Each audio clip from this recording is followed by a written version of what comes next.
Good morning, Mr. Shaskalsin. Good morning, Mr. Bana. Chair. Good morning, Mr. Carrim. Morning, Chair.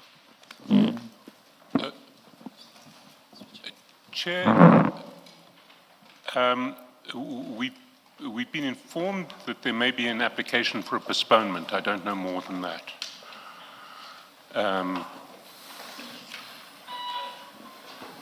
Yes, Chair, thank you.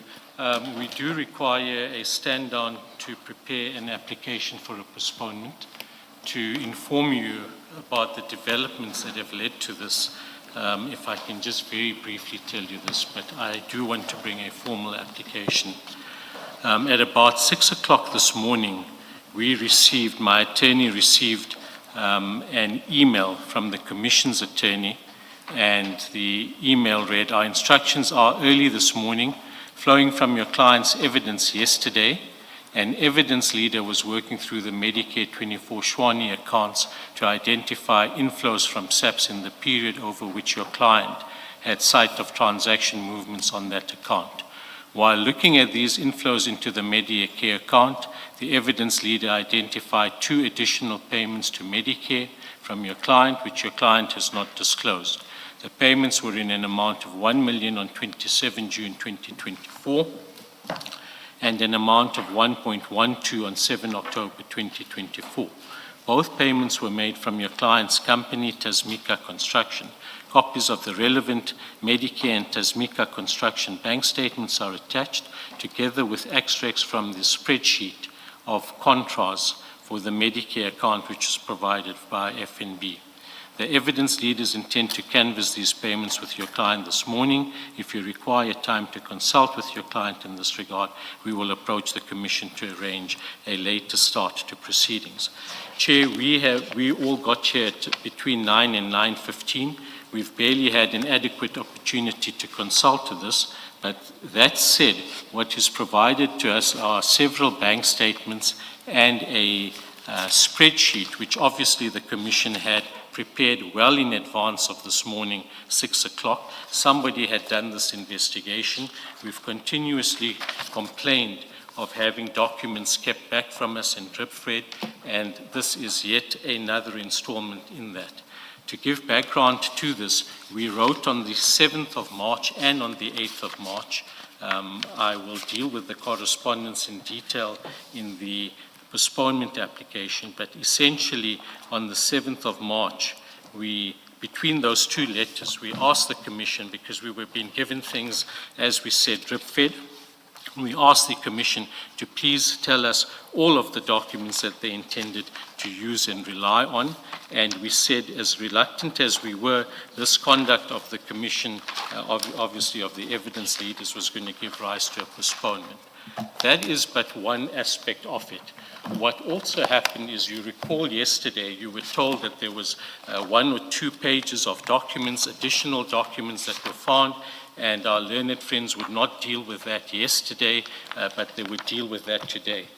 Well, we asked for the documents. They had been sent electronically, I think, whilst we were on our way to the Commission yesterday. Didn't help anybody, certainly not us, when you look at the nature of the financial statements, and we asked for hard copies. At approximately 2 o'clock, 1 copy of this was made available after we had started. At 4 o'clock, we got sufficient copies for our team, and this is what we got. I'm holding it up. It's a file full of hundreds of pages of spreadsheets and detailed analysis that had been done. So we expected to have been sitting here dealing with Mr. Suleiman's evidence yesterday, and I said to you on the hoof, expected to go through all of this. Clearly, one can just estimate. They literally hundreds of pages, and let me show you, if you can see from where you are, what they look like. The documents look like this. Intense line items of hundreds and hundreds, if not thousands, of transactions. Now, it might be that the Commission says it's not intending to refer to all of those transactions, but we have simply not had an adequate or fair opportunity to deal with this. So I want to deal with all of this formally in an application, and I'd like to stand down to bring that application. I think for current purposes, if we have till 12 o'clock, we should be able to get the application out.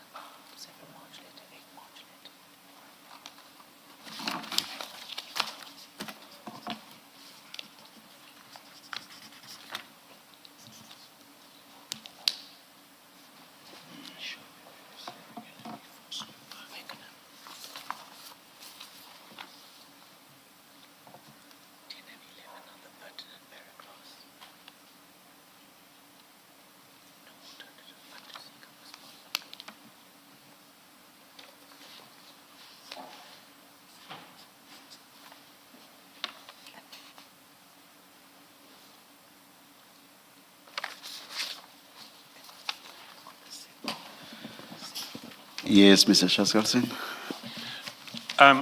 Chair, there are two separate issues to address here. The first is the hundreds of pages that Mr. Barner is brandishing around, and the second is the bank statements for 4 months of Tasmika Construction and Medicare. Let me deal with the spreadsheet first. We will not refer to a single one of those pages. We've made that clear to Mr. Carrim's team. Why we gave it to them is that there is an infographic on page 505 of the bundle that they've had for some time. What we sent them electronically, and the infographics provides a summary of payments from municipalities in the area in respect of which Mr. Carrim is the ANC treasurer, to companies owned by Mr. Carrim. And it gives a breakdown of where the 336 million or 332 million that these municipalities have paid to Mr. Carrim, where it comes from. The infographic provides a summary. We thought that Mr. Carrim would want to know where we got the infographic from, so we gave him a spreadsheet with line items of every single transaction reflecting a payment from one of those municipalities to a company of Mr. Carrim, with tabs broken up by company. And we made clear to him we're not going to refer to any of those line items. They are totaled, but if he wants to total them himself just to check that our numbers on the infographic are right, he can do that. If he wants to dispute any of those transactions, he can do that. He had that electronic spreadsheet, which is really the only sensible way. For how long has Mr. Carrim had what you say is at page 505? 505 was served with the rest of the bundle on Friday. The electronic spreadsheet was emailed to him yesterday morning before the commencement of proceedings. It was always explained to him that we are not going to refer to any line items on the electronic spreadsheet. That leaves the bank statements for Tasmika and Medicare that were provided this morning. And the background to their discovery is the following. Yesterday in evidence, Mr. Carrim told us for the first time that he had had sight of Medicare bank statements over a period in 2024. This was material that should have been put in a statement, which in turn ought to have been furnished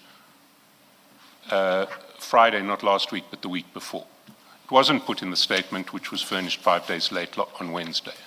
So we hear this for the first time yesterday.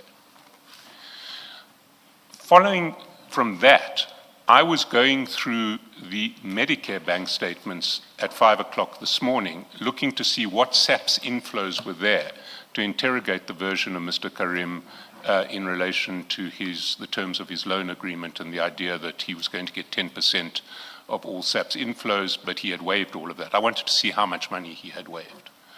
While I was looking for that purpose, I stumbled across the fact that there were 2 substantial payments from Tasmika Construction, another company of Mr. Carrim, into Medicare 24, which he didn't mention in his statement, and which I would like to ask him about because he certainly should have mentioned them in his statement.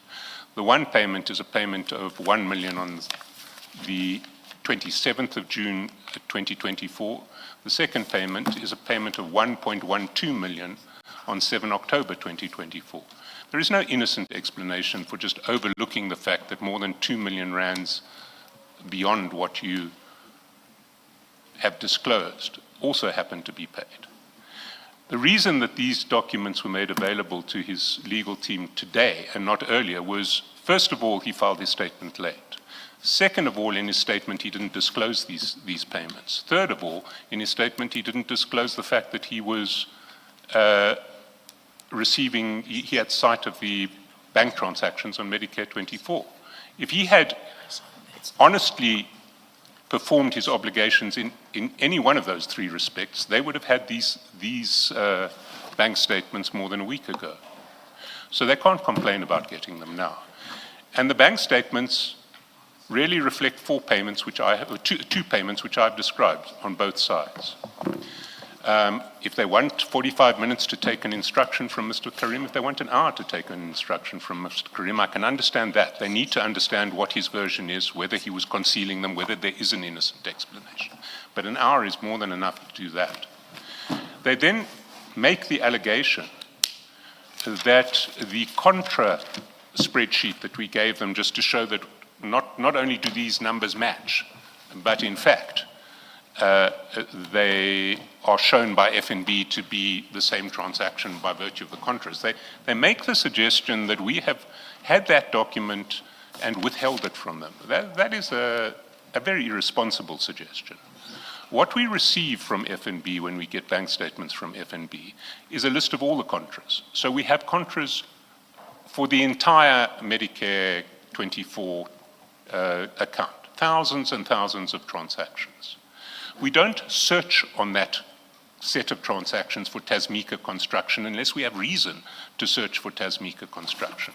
This morning, I had reason to search for Tasmika construction. So I searched for Tasmika construction and identified the two entries that were provided to them this morning. I then copied those two entries into a separate spreadsheet this morning, sometime between 5 and 6, and gave it to them.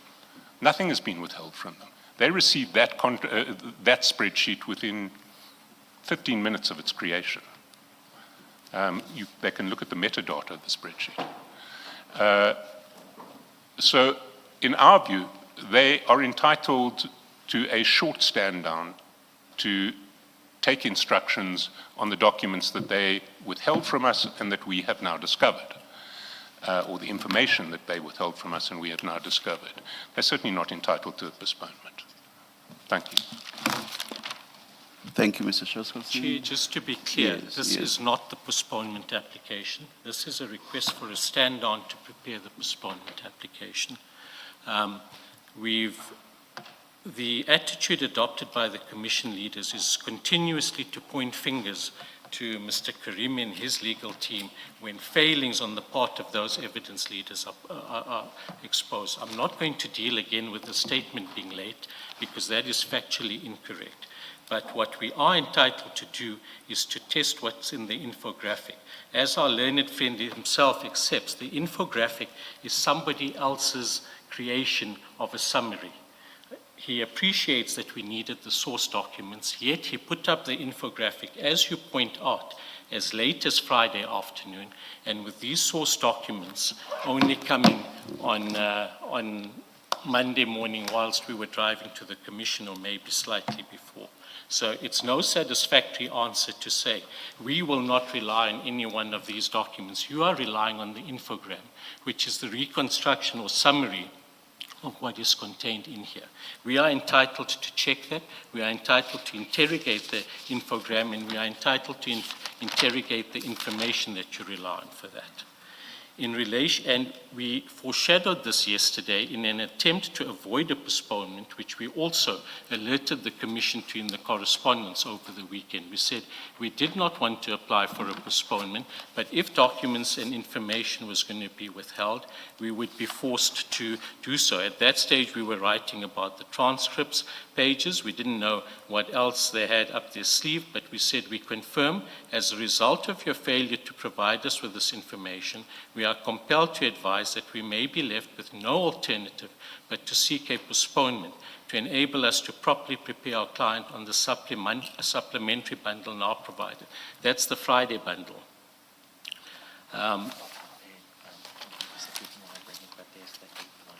Yes. We asked them to specify what Then, not satisfied that the Commission was playing open cards with us, we wrote on the Sunday, and paragraph 6 of that letter, and we'll make all of this correspondence available in the postponement application. In the circumstances, we require that you unequivocally confirm in writing the following: an itemized list of the exact documents upon which you intend to rely for the purpose of questioning our client. 6.2, confirmation that no documents or information falling outside the scope of those identified documents will be relied upon for our client's appearance. that this correspondence, together with the prior letters referred to, will be placed before the commissioners so that they are fully appraised of the circumstances in which this issue has arisen and the manner in which our client has been required to engage with the process. So, yesterday when we got here, I said to the Commission that we've got these documents, we've not looked through it. In an attempt not to delay, we suggested that we proceed, and if we had if we finished early, I said if we finished by 12 o'clock, it might give us a chance to look at those documents. As matters turned out, we were here past 4 o'clock, got to Santon at 5. People had to go off to break fast and for the evening prayers. So we have not had a sufficient chance to look at this, and it doesn't lie in my learned friend's mouth to say he's not going to refer to it. He's had this, he's produced it, and it's the basis, as you appreciate, Commissioner, that they produced. I think the document page is correct, 501, the infogram. 505.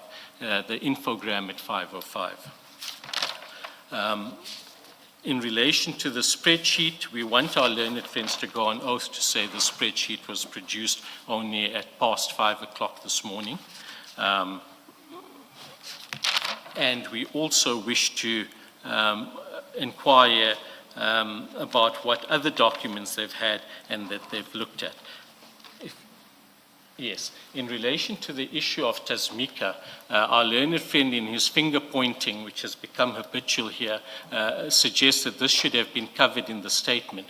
Well, we want to remind the evidence leaders of what was asked for in the 10-6 notice of December, the one which superseded all other notices, and in fact they said was the new notice. You'll see in paragraph 2.3, we asked, or our client is asked to deal with the nature and extent of relationship with a number of entities. There's 6 of them, and when you look at that, you won't find any mention of Tasmika. So we were hardly required to consider or take instructions on Tasmika. But Chair, we have attempted to get on with matters here. The Commission's drip feeding of documents which we've complained about has continued right until this morning. There's an overall interest of fairness that has to be applied here. Witnesses can't be expected to deal with things on the roof, or in our respectful submission for things to be withheld, whether willingly or unknowingly or unwittingly, and then for us to take instructions on the turn at a very difficult time when people are not readily available at night due to religious commitments, and then to say, well, you can have an hour and just deal with this. It's not the way matters should be conducted. This is highly prejudicial to us, and we do wish to bring a formal application. Thank you. Chair, if I can respond on just on 2 issues. I'm asked to depose to an affidavit confirming that I Mr. made Bana will have the last. He can have the last, indeed, Chair. Yes. I've been asked to depose to an affidavit saying that I created the spreadsheet at between 5 and 6 this morning. I confirm that I created the spreadsheet between 5 and 6 this morning. And that 2-line spreadsheet did not exist prior to 5 and 6, between 5 and 6 this morning. The answer, Mr. Bana, is, if Mr. Bana wants to spend 2 days plowing through various line items, his client can, I won't touch that issue today, and his client can come back on Friday.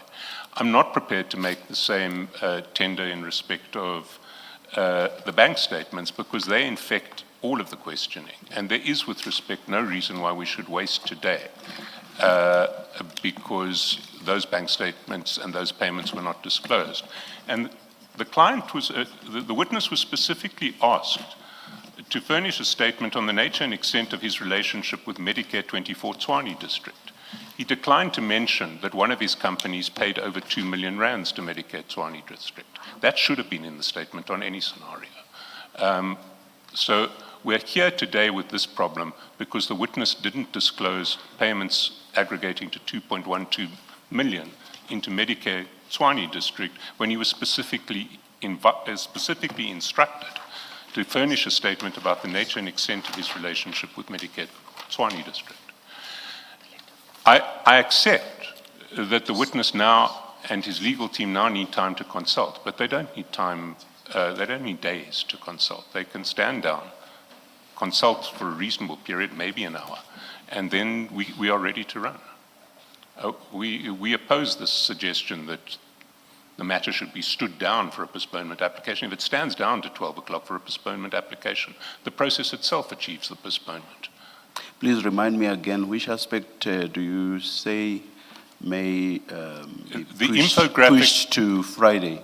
The infographic and all of the underlying transactions. If they want to interrogate several thousand transactions, they can do so over the rest of the week.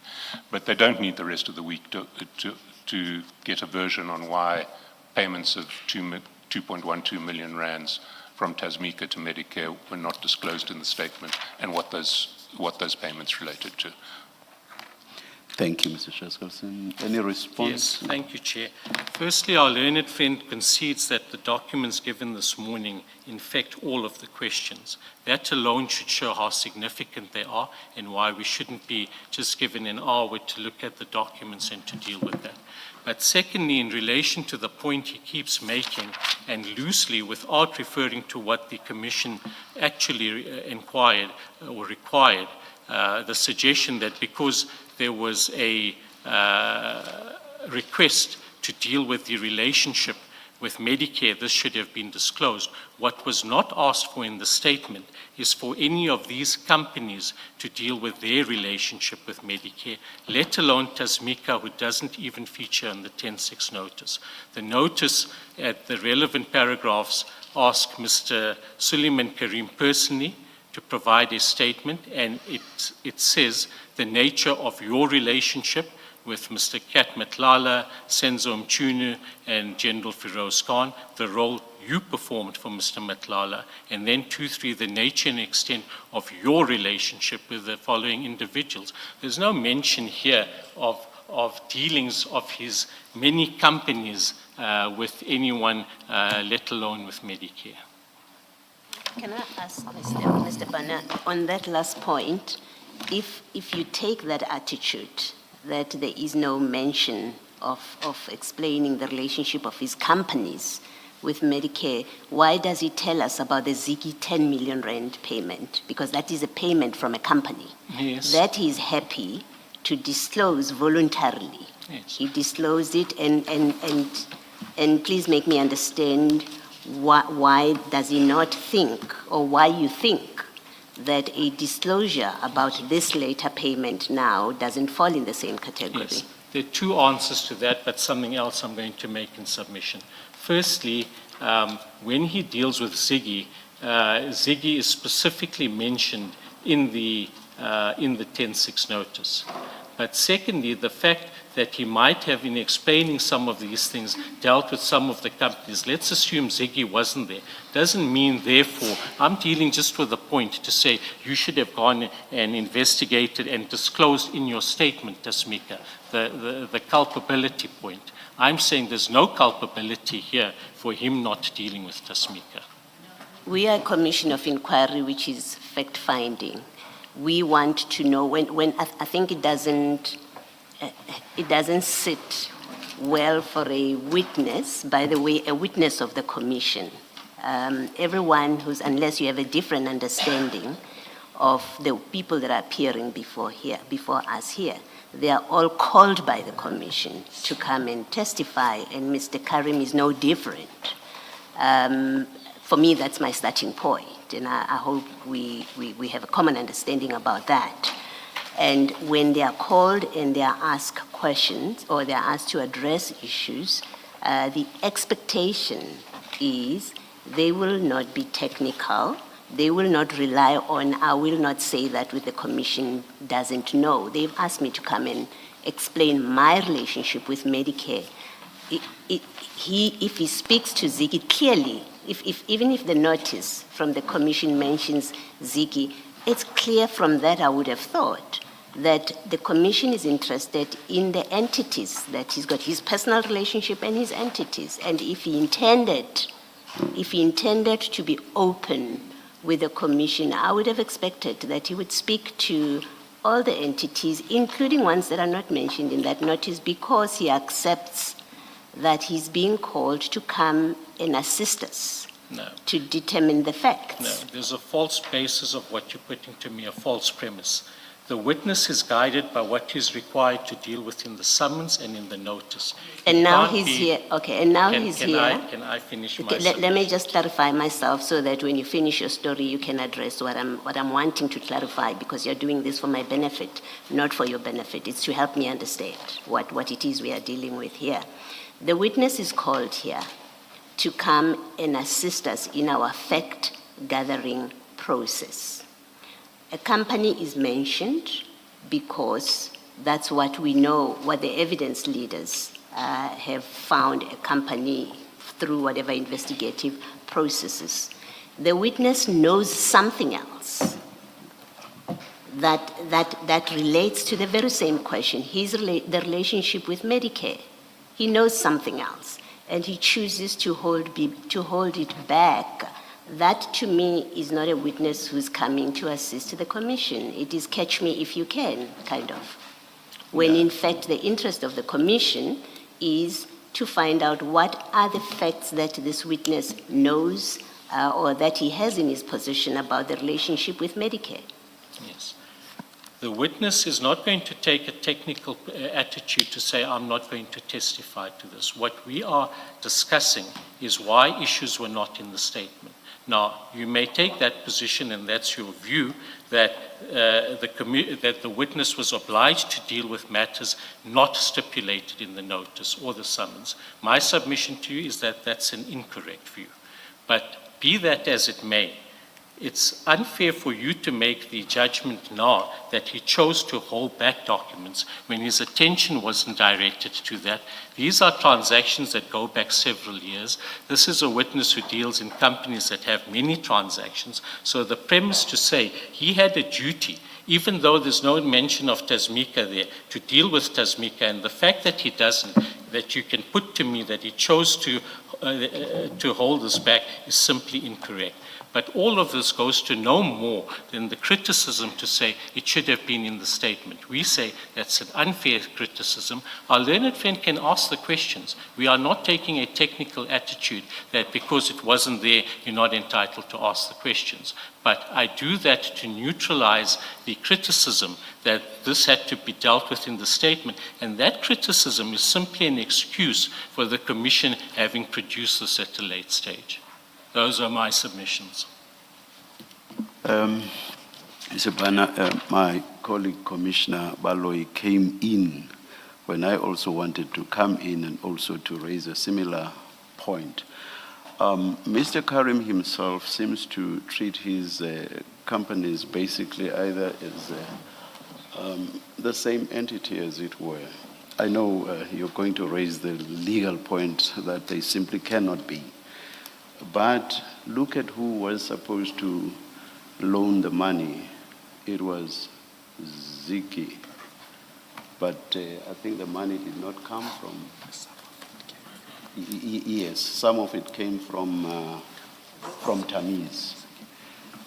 And also I think the payment back, was it not to Tamiz as well? Even the payment was not to Ziggy, but to Tamiz. So he himself is treating his companies in sort of a jumble, as it were. So it seems highly technical, as Commissioner Baloyi suggests, for Mr. Carrim to now adopt through you this technical legal position that no, we are dealing with separate legal entities. Tamiz is separate from Ziggy, Ziggy is separate from Tamiz, and Tamiz, or rather, and both of them are separate from Tasmika. That, to me, in the circumstances of what has been happening here, is, I feel, subject to what you say, is highly, highly technical. Yes. Chair, we're not suggesting, I take your point that he's not always kept the distinctions clear. All we're suggesting is that the criticism that he deliberately withheld information from his statement is not one that can be made. And if that is going to be advanced, and particularly listening to the debate with the commissioners, it's all the more reason why we need time to deal with this carefully and properly. Because you are going to draw inferences. We can see that happening already from aspects which we say you should not. But the point I'm making is this. We don't suggest that he's not entitled to be questioned. Your point is correct that he doesn't always keep a strict distinction.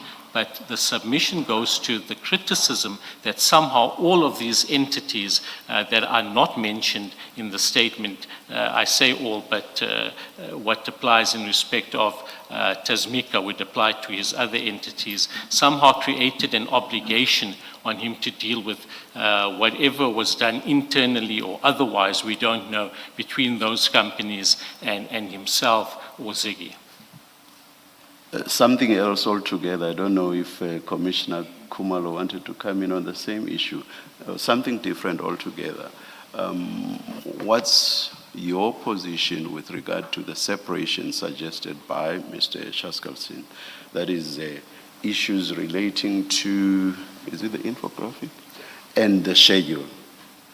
If those are pushed over to Friday, and that everything else be dealt with today's Chair, day. firstly, we're not available on Friday. I'm in the High Court on a matter, and I haven't canvassed my legal team's availability, but Mr. Carrim has me here representing him for this leg, so I'm not available on Friday. But we're happy to agree a date as soon as possible that suits diaries. We say there's no prejudice in holding over all of this to when Mr. Carrim comes back. It's clear his evidence can't be completed today. It's clear that with the stand-on, we in any case going to eat up into a substantial portion of today. My learned friend suggests a 45-minute or a 1-hour stand-on. It's not in his mouth to suggest that. I don't know how long I'm going to need, but I'm going to do this carefully, and I'm going to take proper time to do so. If we are not inclined to adjourn so that you should prepare a postponement application, if our inclination is to give you time to consult, what time would you suggest? Mr. Shaskalsin has suggested 45 minutes to an hour. What would you suggest? Chair, I think at least 2 hours, and I'll come back to you if I need more time. But I do want to say, it seems then that you've prejudged an application that Mr. Bana, I take strong exception to that. No. You know, and you are an experienced counsel, you know that people presiding, let me use the court, the example of courts, you know that judges will engage you during argument, engage you to an extent that you will think they are against you. But in the end, you are surprised that the judgment is in your favor. Engaging counsel has nothing to do with matters being prejudged, and you know that. I take very strong exception to that attitude. I don't think... In fact, I find it unprofessional for you to say that I have prejudged issues purely because I'm engaging you. I take strong exception to that. I don't think that you should take exception. And I do. Can I respond, Chair? What you put to me was that you weren't going to allow an opportunity for the postponement application. I did not. I did not say I am not. I never said so. We can play back the tape. We can play back the recording. Then I was mistaken. So that is, I can actually, to be rough, I can say you are lying. No, then I was mistaken. I understood you to say that you were not prepared to allow a stand-on for the postponement application to be brought, but you were ready to consider the stand-on to deal with the documents. If I was mistaken in that, then I'm mistaken, but that is clearly how I understood it. You definitely are. I did not. It was an if situation, which arises all the time during argument. Then I accept that. Thank you.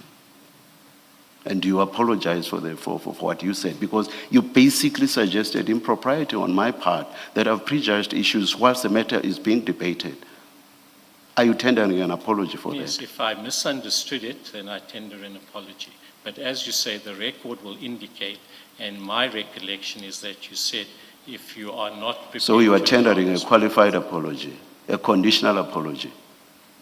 Chair, if I'm You are mistaken, tendering a conditional- I apologize, but that's not what I heard. You are saying if the recording can what, so you are tendering a conditional It's what you put apology. to me as well, that the recording will reflect what happens. What's good for you is good for me. So I'm not accepting the so-called apology. Thank you very much. Any further submissions?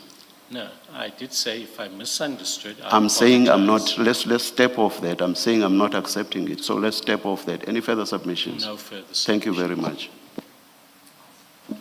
We will take a short adjournment. We'll indicate when we are ready.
Thank you, Chair. May I just say the apology is unconditional.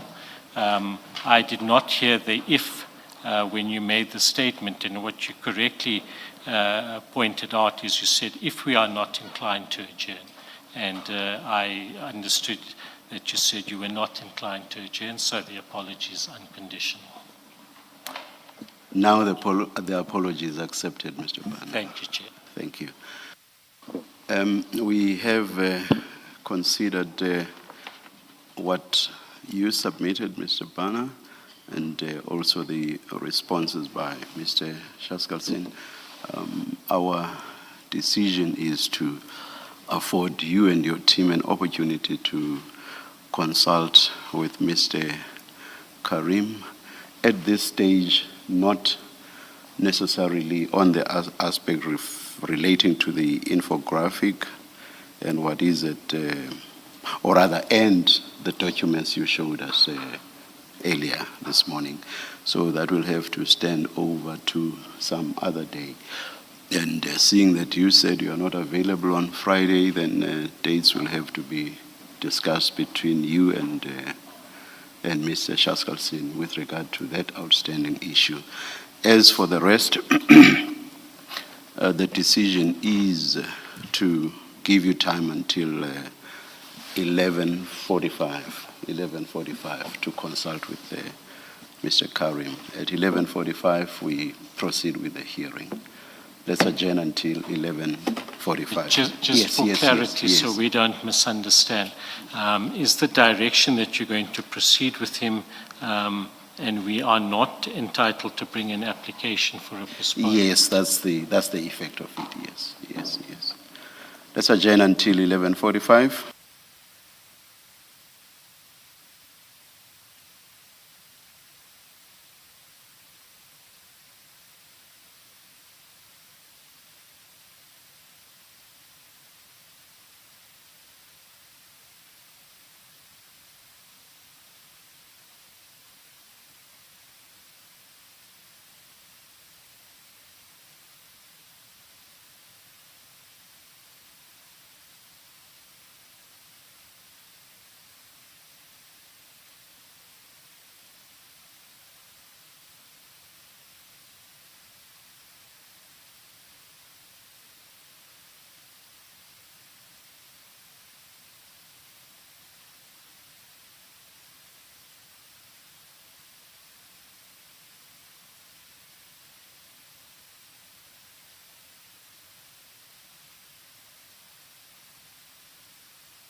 All right, it's 11:44. We said we'd be back at the 1:45. Let's resume. Please make sure your cell phones are off. Thank you.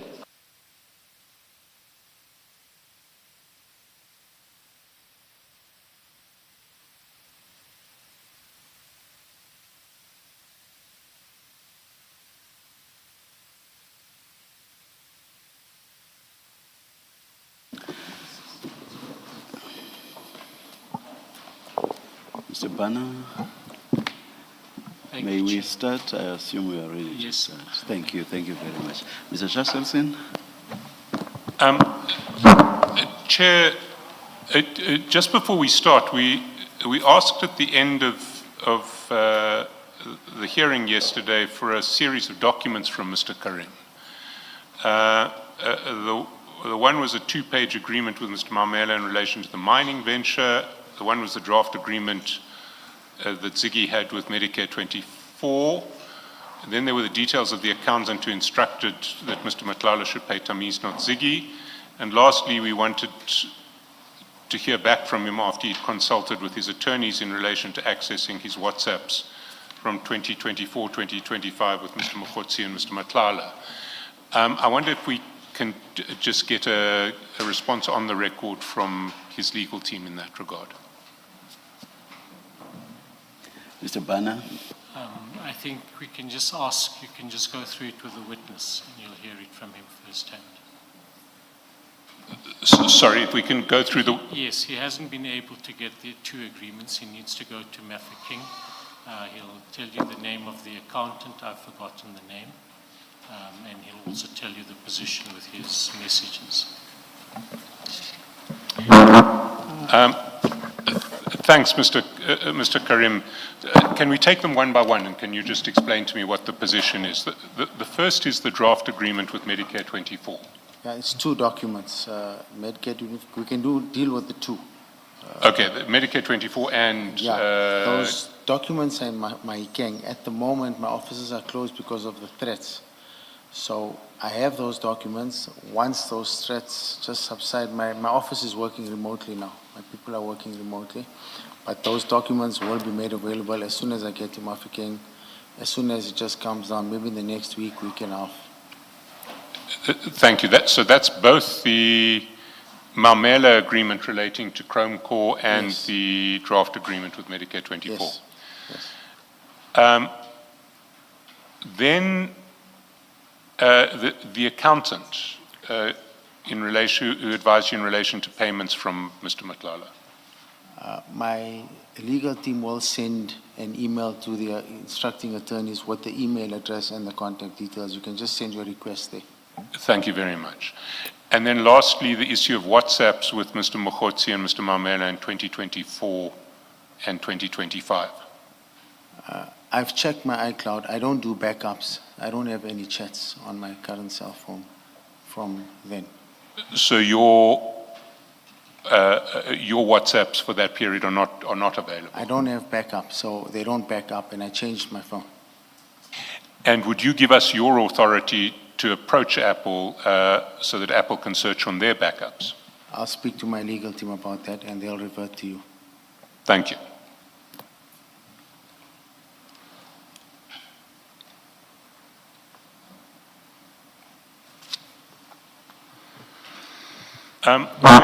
When we left off yesterday, we were dealing with the payments to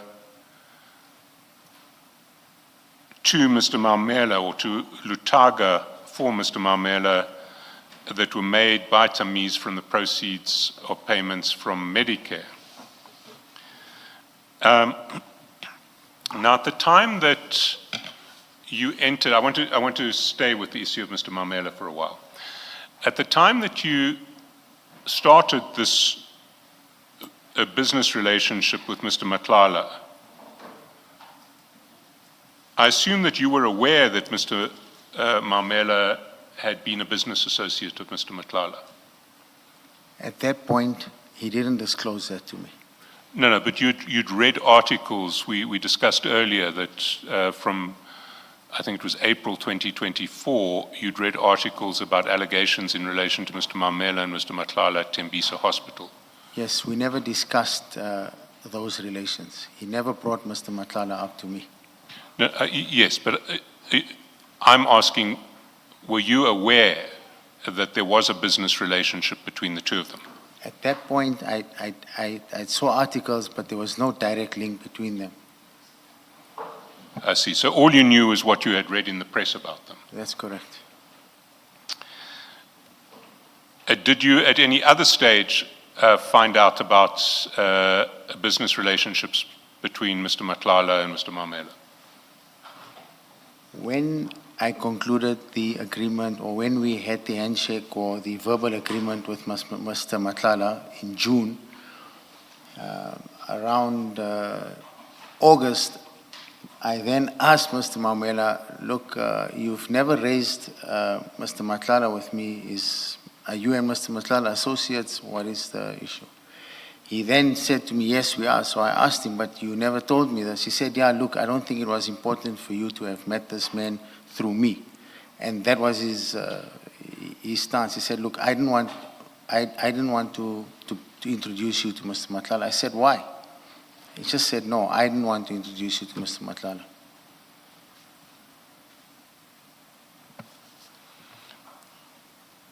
At a certain point, Mr. Madlanga must have established that you and Mr. Mamela knew each other.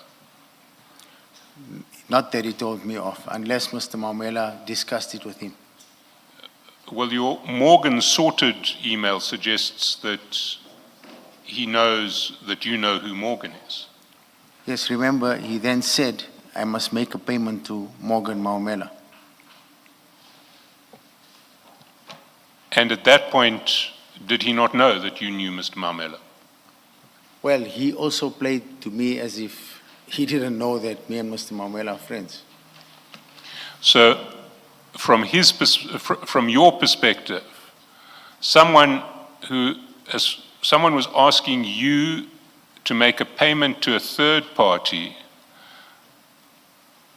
who, as far as you were aware, they regarded as a complete stranger to you. So when you were asked to pay Mr. Mamela, Mr. Madlanga didn't give any indication that he knew that you and Mr. Mamela were friends? No, between the two of them, and I observed this, they did not raise how deep their relationship was to me. They did not. But Mr. Mamela was also calling you at the same time and pressurizing you to get Mr. Madlanga to pay him. What was he saying in that regard? No, he said he's asked this man to give him money, so this man needs to pay him this monies. He's aware that this man is going to pay me, and I should then please give him the money once I receive it.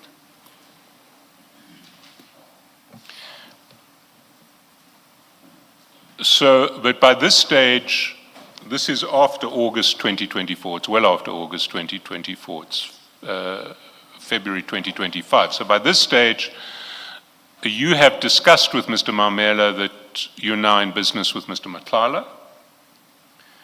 And he said, well, I didn't think it was important for me to introduce you. Didn't want to introduce you to him. But he now, in February, starts calling you and saying, Mr. Madlanga is going to pay you, you must pay me. Is that what happened? They had an arrangement, or Mr. Madlanga, he asked to borrow money from Mr. Madlanga. I don't know what it was exactly. But according to him, Mr. Madlanga needed to pay him. Either money is owed or money is borrowed. I just can't remember what it was, but yes. So you can't remember whether this was money that was being borrowed or money that was being paid out as an amount due to Mr. Mamela? Yes, it's either a loan, I can't remember.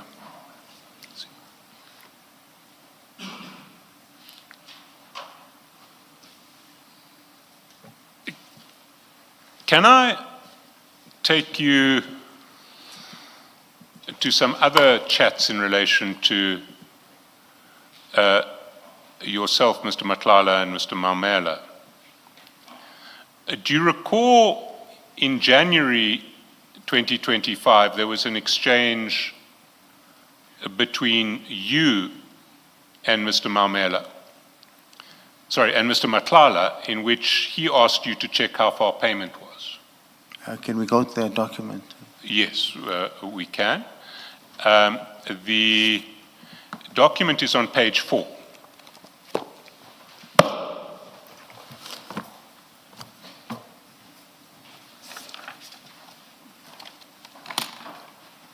Page 4 of, okay. File 1, the evidence bundle.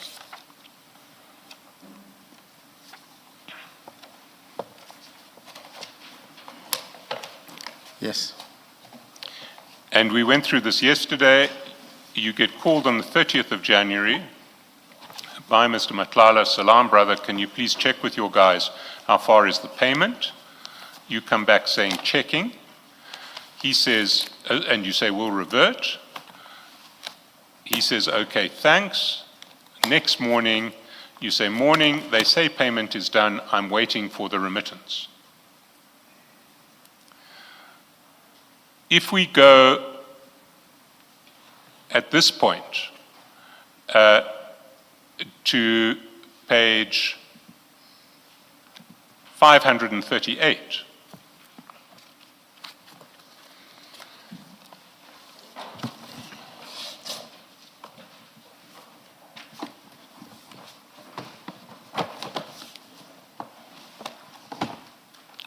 that's file 2.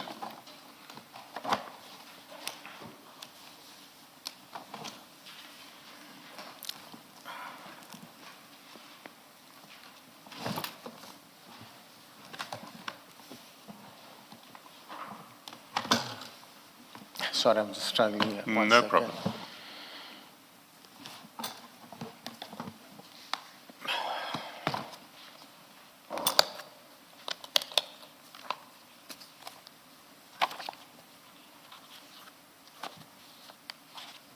Five. 538. I'm on 414407. Does your file not go to 538? File 2? Possibly in a supplementary file?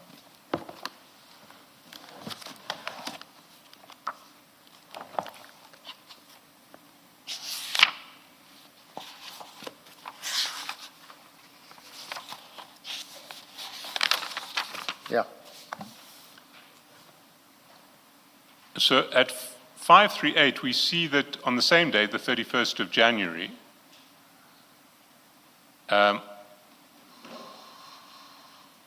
after you've said, I'm waiting for the remittance, and in fact, after Mr. Matlala has responded, okay, I'll be waiting, and has asked you, you're winning with the remittance, which was at 15:15 on the 31st of January. A minute later, he sends a screenshot of that chat to Mr. Maumela. You see that? Yes, this I is see this that. is his chat with Mr. Maumela. Yes.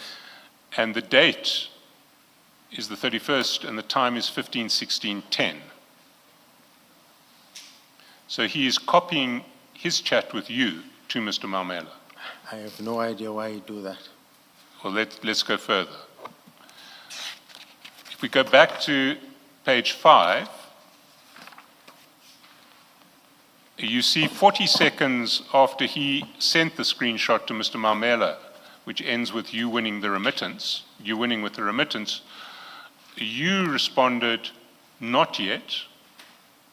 He sent that screenshot at 15:16:10. You respond at 15:16:52, 42 seconds later. And then you say, the lady and sisters paid, I'm just waiting for some proof. We go back to 539, and we see that after you have answered his question, you're winning with the remittance, and you've said, not yet, the lady and sisters paid, I'm just waiting for some proof. He emails that chat to Mr. Maumela. So he's now emailed to Mr. Maumela an updated version of his chat with you. Emailed or? WhatsApp. WhatsApp, yes. WhatsApp.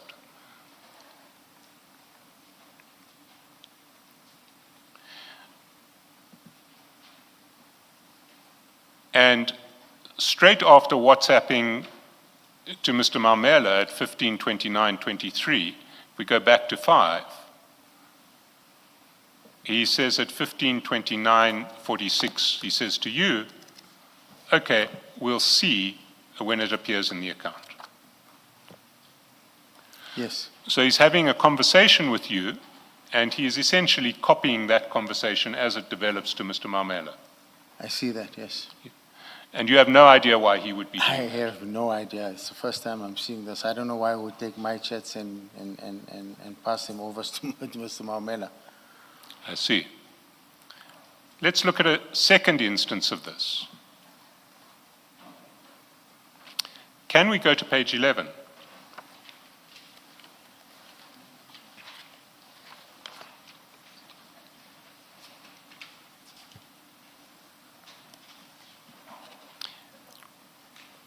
And there we see at the top of page 11 on the 18th of March, at 10:22 and 10:23, there are calls from Mr. Madlanga to you.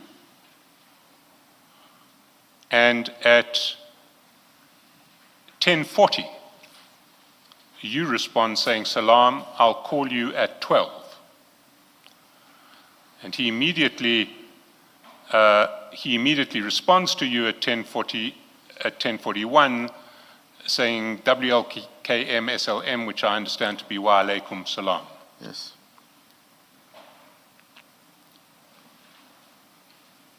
If we then go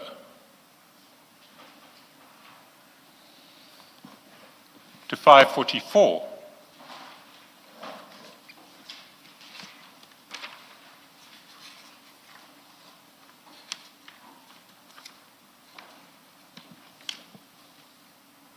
we see that as soon as he has said Wa Alaikum Salam to you, he again WhatsApps a screenshot of that chat, which just shows 2 empty voice calls, Salam, I'll call you at 12, Wa Alaikum Salam, to Mr. Mamela. And if we go down, we see at 10:41:43 there is an immediate response from Mr. Mamela. He calls Mr. Madlanga back. You see that? Yes. Do you have any idea what you were discussing on 18 March 2025 that may have been of such importance that Mr. Mamela wanted to screenshot that exchange? Sorry, Mr. Madlanga wanted to screenshot that exchange to Mr. Mamela, and Mr. Mamela immediately responded to the screenshot of what just says voice call, Salam, I'll call you at 12. He immediately responded. Any recollection of what you would have been talking about on 18 March? No, I don't know why he was sending Mr. Mamela my screenshots. I can't recall of anything important that we were discussing with Mr. Madlanga. Well, let me try to jog your memory. If you go to 5:43,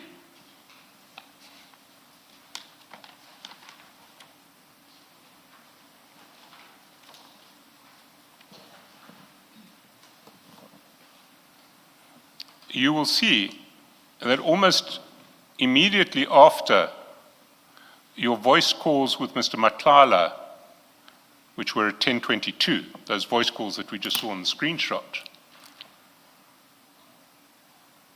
a series of visitor codes to Zimbali Estate, were WhatsApped from Mr. Mamela to Mr. Madlanga.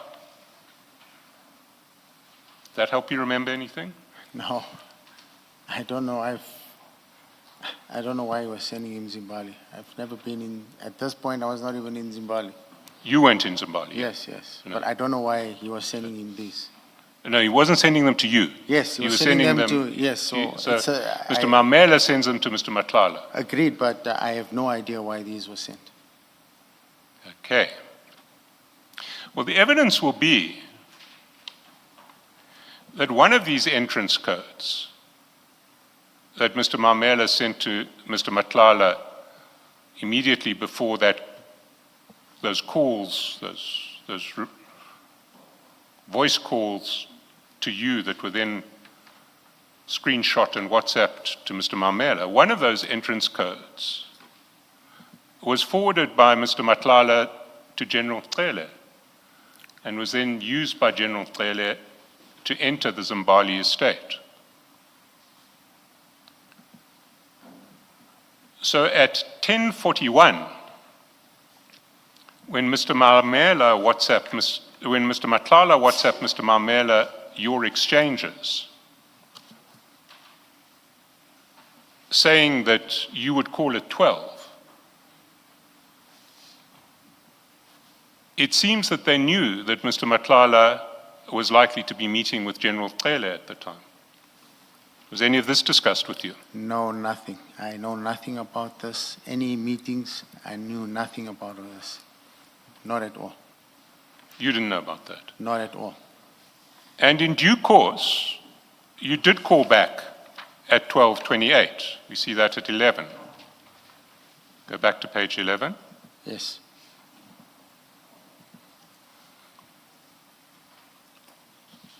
Yes. And you have no recollection of what transpired in that call. I can't recall what we were talking about, but And no one mentioned anything about General Cele to you. I knew nothing about this meeting. But what it does appear is that Mr. Mamela and Mr. Madlanga knew that Mr. Madlanga would be meeting with General Cele at the time that you were likely to call. And they didn't seem to make any attempt to stop your call. Have any comment on that?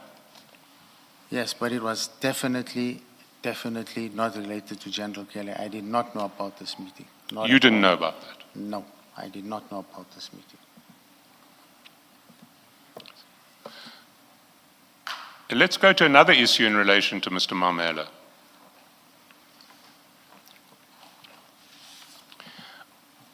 In your witness statement at page 5,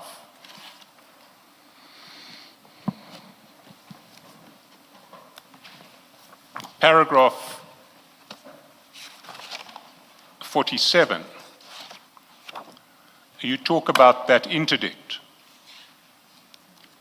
What paragraph? Paragraph 47, page 9 of the witness statement. You said 5. I apologize, page 9.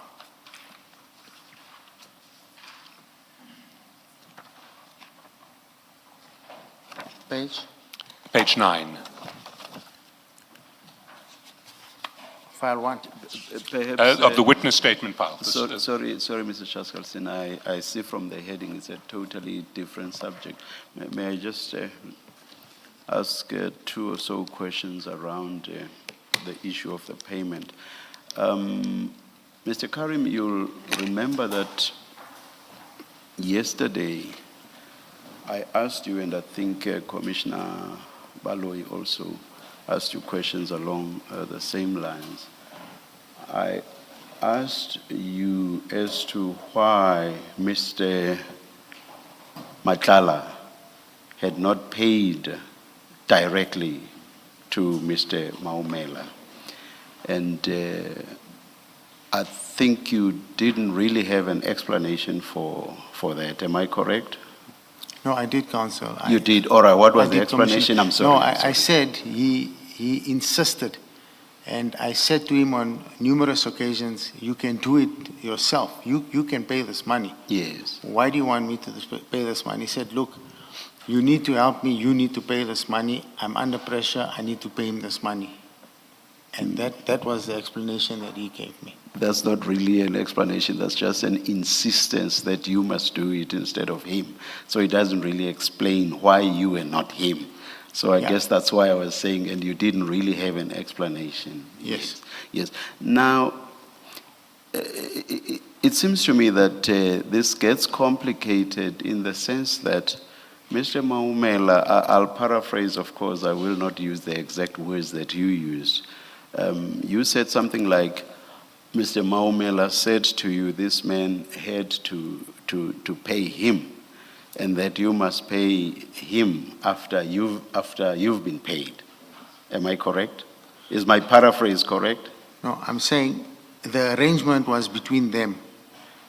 And once Mr. Matlala, I'm talking about, am I correct that there was communication between you and Mr. Maumela in relation to the payment? Am I yes, but correct? before that, him and Mr. Matlala were discussing the payment. Yeah. But now I'm talking about... Me and Mr. Maumela, yes. Yes, yes. And as I say, I mean, I took cryptic notes, but what I captured was you said something like, this man being Mr. Matlala, must pay must pay Mr. Maumela. And also that once you have received payment from Mr. Matlala, you must then pay Mr. Maumela. Am I correct? Correct. Yes. So I'm saying this, in a sense, gets complicated in addition to the questions I asked yesterday. I'm wondering, in my mind, Mr. Maumela already knows that he's going to be paid out of monies that have been paid to you. And I'm wondering, why is he not saying to Mr. Matlala, pay me? And did you ask, why must it be this secateurs? Why must it, instead of the direct payment, let me, as Mr. Carrim, just get my money, and that's it. I have nothing to do with you. Get your money directly from Mr. Matlala. Do you have any idea why it had to be secateurs? Like I said, Commissioner, I kept on saying to them. Now I'm addressing between you and Mr. Maumela now. It had to go. I agree that rightfully Mr. Matlala had to pay him, but like I said, they put me under pressure for me to have paid him. And I think I didn't refer to a document yesterday. And if I can just take you to this document on the messages. Yes. So he wanted me to pay him, and at the same time, if you can just go to the messages. Which page?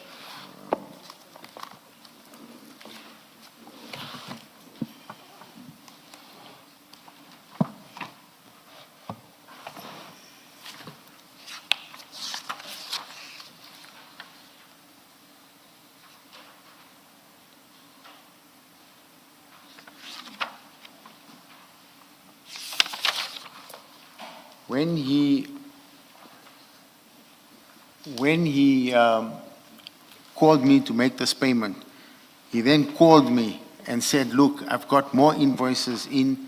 I think those invoices... You are talking Mr. Matlala Yeah, now. Mr. Matlala. Yes. So in order for him to make me or to force me to pay, he said to me, there's another 13 million rand going to be paid. So please, if you can pay this, and I'll see you good on the next payment. Because at that point, I was still asking, why don't you pay it directly? You can't pay it directly. He said, no, you must pay him. Please help me pay. It would have been much easier and quicker for Mr. Matlala to pay directly to Mr. Maumela. I'm sure you would agree. Yes, I agree. But Yes, yes. And did you ask Mr. Maumela why the payment had to be secateurs? according to him, he said that was the instructions from Mr. Matlala that the payment will come via me. But did you ask Mr. Maumela? Yes, I asked him, why don't you ask Mr. Matlala to pay you? To pay you Yes, directly. to pay you. Why is he paying me? He said, no, Mr. Matlala said, you're going to make the payment, so that's why I'm calling you. Please, when you receive this money, make my payment. But that doesn't answer the question, but why me instead of directly? Did you ask that? I've asked him. Like I've said, I've asked Mr. Maumela, Yeah, you see, thing is, being told that Mr. Matlala said he will pay you and you will pay me doesn't answer the question, but why is the payment not direct? Do you get what I mean? Yes, Did you ask why is the payment not I direct? did ask. I just didn't get a response from Mr. Matlala was just insistent. He would just be insistent. He would say, please, you just have to do this. He would not even give a reason. And I asked him, you can make this payment directly. You don't need me to pay him. Why must I pay him? And he gave Mr. Maumela the same story and said, just call Karim and tell Karim to make the payment once he So gets it. you basically have no explanation from Mr. Matlala. You also have no explanation from Mr. Maumela. Did you not become suspicious of all this? No, Mr. Matala's explanation, like I said, he either owed, I can't remember correctly, either owed or loaned, something to that effect. So- Earlier I asked you, and what you said was not really an explanation, and I said to you in so many words when we commenced with this debate, I said, but that was not an explanation. Yes, he didn't give me an explanation, So, Commissioner. yeah, so my question then is, you have no explanation from Mr. Matlala, you have no explanation from Mr. Maumela. Did you not become suspicious about this secretar's mode of payment and why it had to be so? Yes, I did, but like I said, on Mr. Matlala's instructions, there was more money to come. So I didn't want to upset him so that I don't get money on the next payment. So you say you did have a suspicion. What was that suspicion? No, the suspicion was that why would he not pay directly? Why What would he was- want to pay me? And What I- was the nature of the suspicion that No, you I had? just- What did you suspect? No, I just suspected between the two of them, why were they using me? They could have just dealt directly. And then Mr. Matlala then says to me, look, there's another payment coming in of 13 million. I'll see you good there, so please just do this for me, and when the next payment comes in, I'll sort you out. And then despite that suspicion, you just went ahead and paid as requested by Mr. Matlala. Correct. Thank you. Thank you. Thank you. You were referring to the chats. Are you referring to the chats of the Morgan sorted payment, which are on page 7? No. Can we just go back to your question? We were busy with, we were busy with the chats. No, I'm just following up on the question the chair's asked you at this stage and your answer to the chair. So you said at the start of your answer you wanted to refer to the chats, and you talked about a call that you had with Mr. Matlala, and if I understood your evidence correctly, that was the call where Mr. Matlala said, just do this and now there's more money coming, I'll pay you out of the next payment. Yes, I was going back to the issues of, I think, was it the chats between Morgan and between Mr. Maumela and Mr. Matlala? Which chat? So there was the chat in relation to invoicing at the end of January, and then there was the chat that happened to be on the same day that Mr. Matlala met General Tlele at Mr. Maumela's house in Zimbabwe. Which of those chats were you referring to? I wanted to go back to where Mr. Matlala then sends me a payment screenshot on the 7th of March. Look at page 6. Is that the screenshot you're looking for? The one that shows the payments that are going to reflect on the 4th? No, I was going to the one of the 7th of March on page 8. Yes. Where he mentioned to me that these payments are coming, and then he then sends me the screenshot of those payments coming. And what were you, I just didn't understand your reference to it. What No, were I you was just wanting trying to point say out? that the reason I made that payment was because he dangled this in front of me and said, here's more money coming, make this payment for me. But which payment are we talking about now? I'm saying he knew already I'm talking about here when we go back to the 4th of Feb. Yes, That's the first payment. yes. But that screenshot is sent to you on the 7th of March after you paid sometime after you've paid 500,000 rands to Mr. Mamela. Yes, but I'm saying, sorry, Council, I'm saying he knew about this payment then already. So he called me about this payment of 13 million and said, there's a payment of 13 million coming. And I was like, can you send me something? And as time went on, I said to him, you said I must pay Mr. Mamela and there's money coming. You have to reimburse my money. That's when he sent me this screenshot to try and convince me in March that money is coming. But then after you've seen that screenshot, he asks you to pay more to Mr. Mamela. Yes, another 250. Yes, and you do. Yes, because he then says to me, I'm giving you money, here's money coming. If you can recall, Council, yesterday I said the initial amount they wanted me to pay was 750, which I refused on that first payment. Yes, I understand that, but if I understood your evidence correctly now, what you were saying is he offered you the prospect of more money coming so that you could pay Mr. Mamela the 500 that you'd now agreed to pay, and he would give you back that 500 and more with your further payments. Yes, he said that, but he didn't give it back to me. Yes, but then why in the face of that, when the next payment comes through and is only 1 million, so you're now in a net position where that payment is really only 500,000 because 500,000 of it really has already been paid by you to Mr. Mamela. Why do you go ahead and then pay half of your net proceeds to Mr. Mamela, 250? It was 250 from a million, so it was not half. No, it was a but quarter. 500 of the million, 500 of the million was what you were owed from the first payment, was it not? Yes, when I asked him, he then said to me, I'll make a follow-up payment, which didn't happen. And then he then said to me, I think if we can go to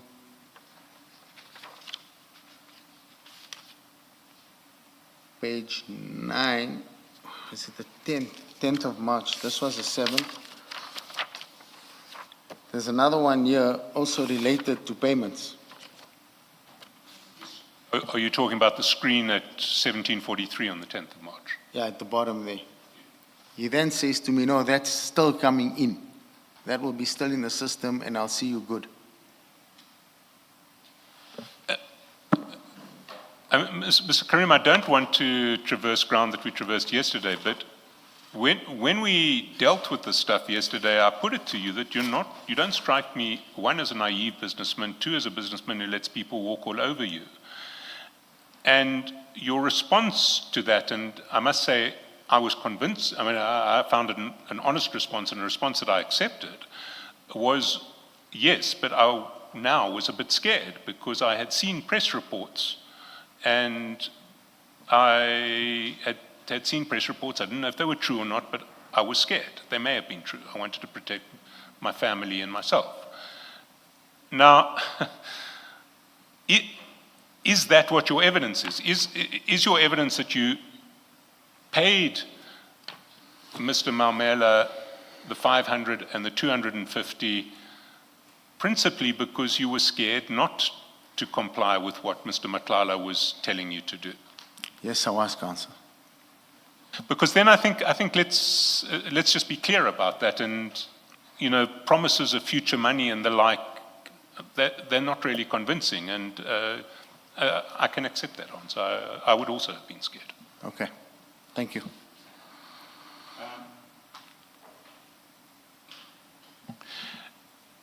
But I now want to go back to the Mamela relationship. And if we go to page 9 of your statement, you talk about this Brown Mokhotsi Foundation interdict. Yes. And you say at paragraph 47, Brown approached me for financial assistance regarding litigation to review and set aside a tender that was prejudicing the people of the Northwest.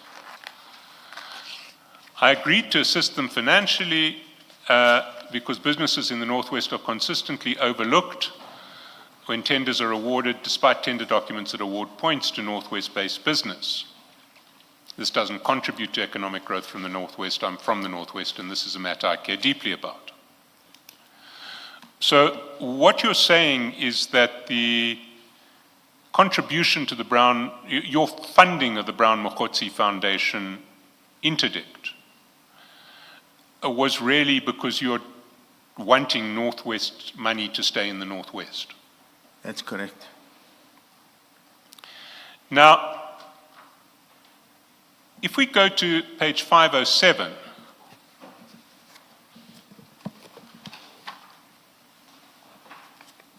we see that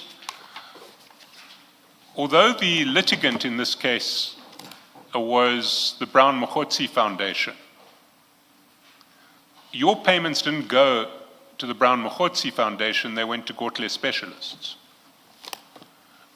Is there a reason why you didn't pay the litigant? You paid, as it were, the principal officer of the litigant's wife, or the wife of the principal officer of the litigant.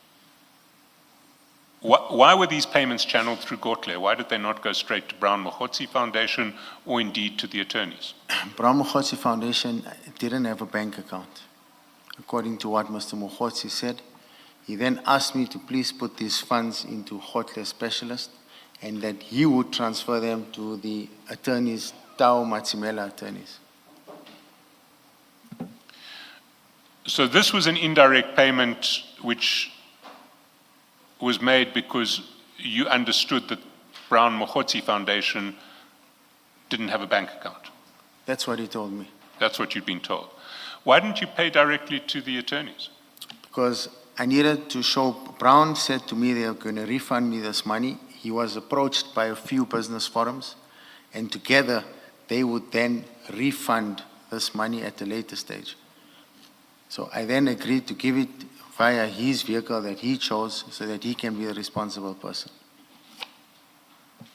Now, if we go to page 511, we see the judgment in the case.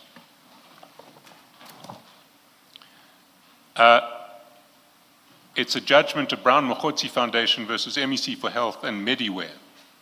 Mediware was the successful tenderer that was interdicted. Is that correct? Counsel, if you go into my statement, I clearly say there, I said to Brown, I'll assist them, but I don't want to be part of the litigation. So I'm not aware, I don't know about Mediware and who he was taking to court. So you would assist, you weren't even aware that whether Mediware was a local company or not? No, I did not get involved in the actual litigation. I said to him, I don't want to be part of the litigation, and they went ahead with this. I was not party to this. So you put up funds for litigation to protect local businesses without even knowing whether the successful bidder was a local business? Like I said, I did not want to be part of the litigation, so I did not want to check I did not even check who's going to court, who's not going to court. But Mr. Carrim, considering what you say in your statement, the reason for providing financial assistance is to make sure that business stays in the Northwest. I would expect that you would have looked at who is the winning bidder, because your interests, your declared interest in paragraph 48 is to make sure that that kind of business stays in the Northwest. Yes, he approached me. He didn't give me details. He just said to me, there's these business forums. There were 3 or 4 business forums with him on the day of the meeting. They all requested that I assist them. And I said, okay, it's fine, I'll assist you, but I don't want to be part of the litigation. I'll assist you and you guys can then proceed. And they then agreed with Brown that they'll use his foundation. Yes. No, I've heard you say you didn't want to be involved in the litigation. I've heard that part. I'm asking a different question, following up on what Mr. Chaskalson is discussing with you, that in paragraph 48, you say you provide assistance because you want business to stay in the Northwest. It must be business granted to Northwest-based businesses. That's what you say. So what I'm putting to you is that you surely would have satisfied yourself that this is, the winning bidder is not a Northwest business. Brown just told me it's a company from outside. I agreed with him and I assisted them with the funds. So you knew it was a company from outside? That's what he told me. Yes, so you knew that?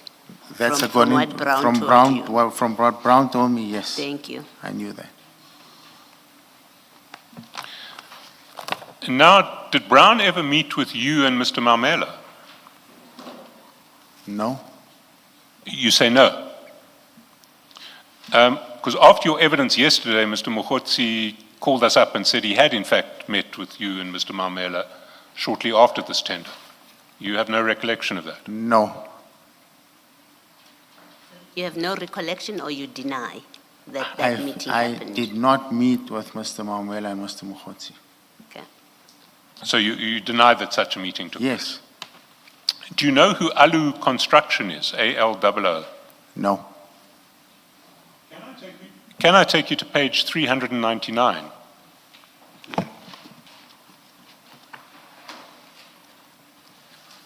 Maybe 398 is where to start.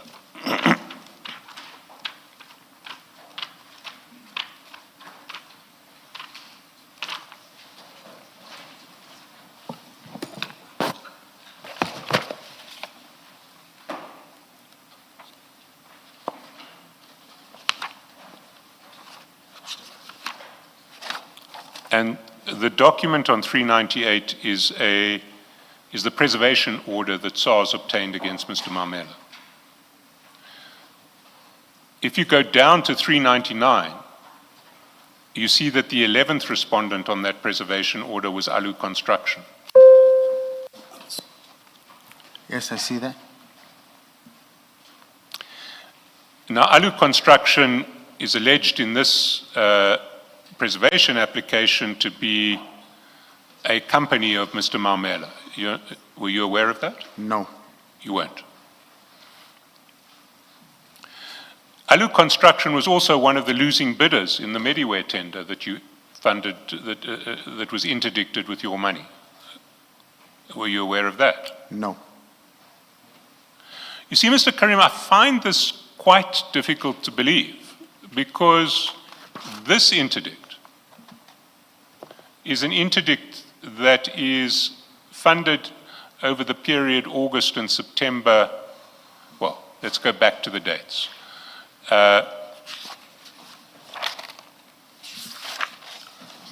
Your payments, your first payment comes in on the 10th of August. Which document? Page 507.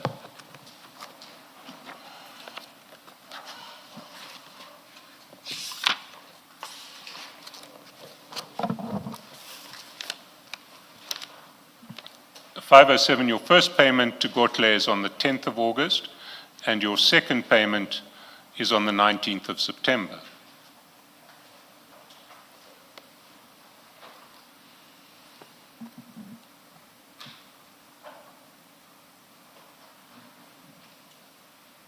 Yes, I see that.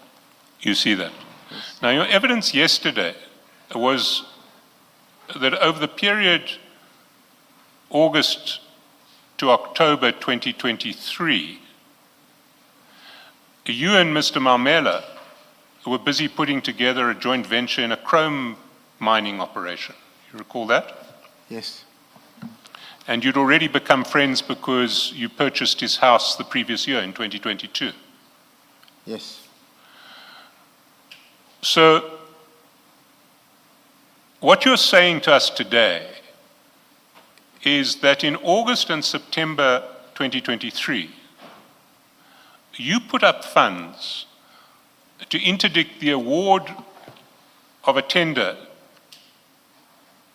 to a party other than Mr. Mamela's company who had lost the tender, and you successfully interdicted that, or your funds successfully contributed to the interdicting of that award. You were engaged in a joint venture with Mr. Mamela at the same time a 50 million rand joint venture about a chrome mine. You had become friends because he had sold a house to you. But you had no idea that this interdict that you were running in the Northwest just happened to assist his company, Alu Construction, to have another attempt at winning the tender. Is that your evidence? Yes. I'm afraid I have to put it to you that that evidence is false. No, sir, that's not what happened. So Mr. Mamela never mentioned to you that in your backyard he was bidding for a contract with the Department of Health? No, he didn't. And you just weren't aware when you put up this money to fund the litigation that just happened to be of great assistance to Mr. Mamela, that you were helping out your good friend and current business partner? You weren't aware? No. I see.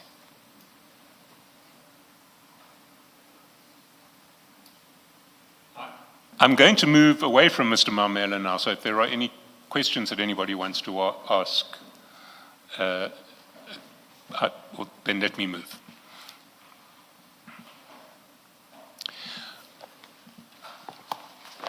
Can we go back now to discuss your arrangements with Mr. Matlala around the Medicare contract?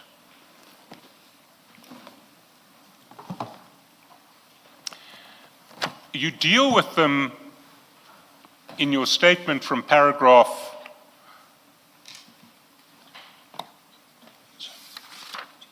sorry, if you can just bear with me for a minute.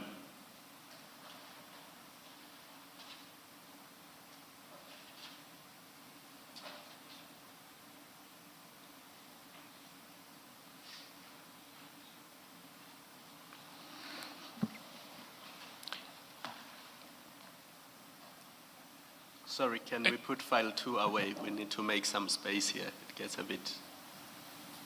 Yes, we can. We might need to come back to. We might need to come back to file 2. I think about 10, 15 minutes. The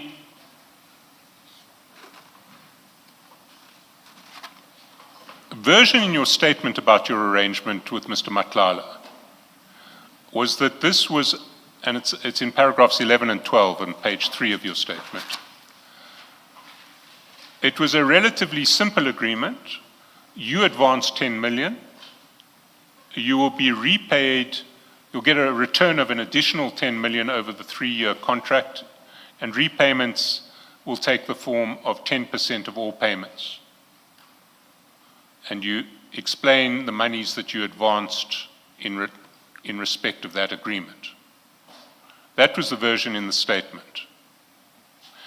You said that you had no relationship with Mr. Matlala, or no commercial relationship with Mr. Matlala before. So you were dealing with him in a commercial context for the very first time.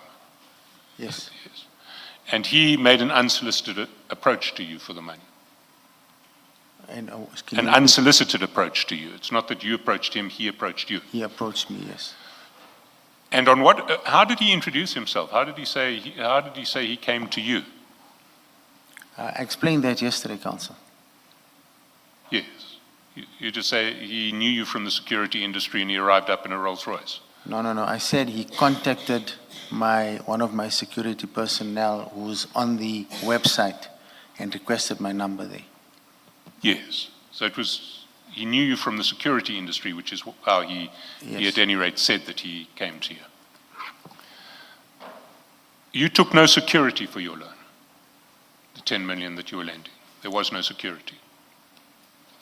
No. No. You didn't conclude a written contract in respect of the loan.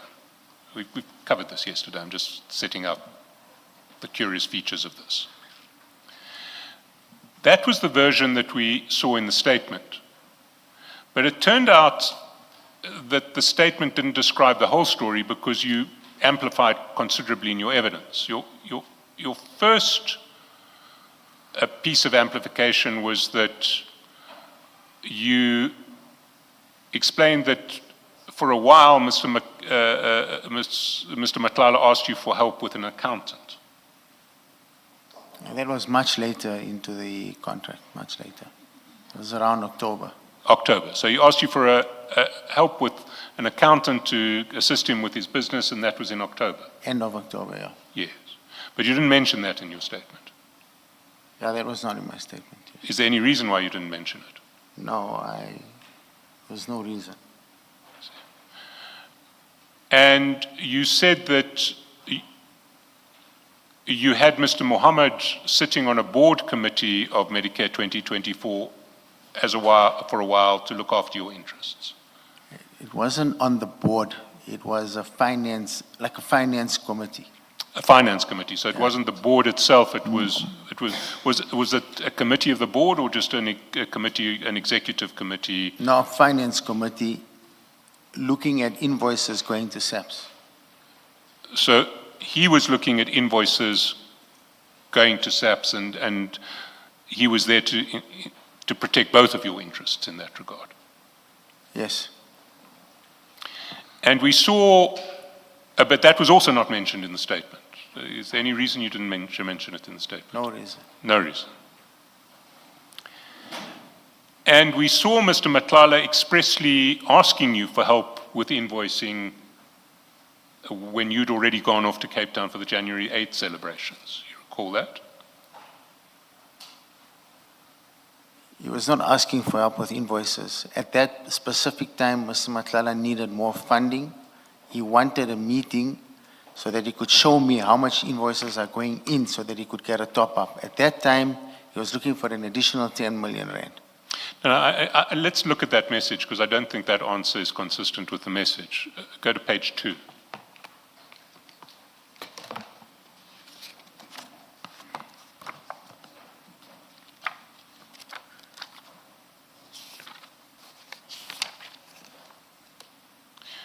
His message to you is at 7:01:41.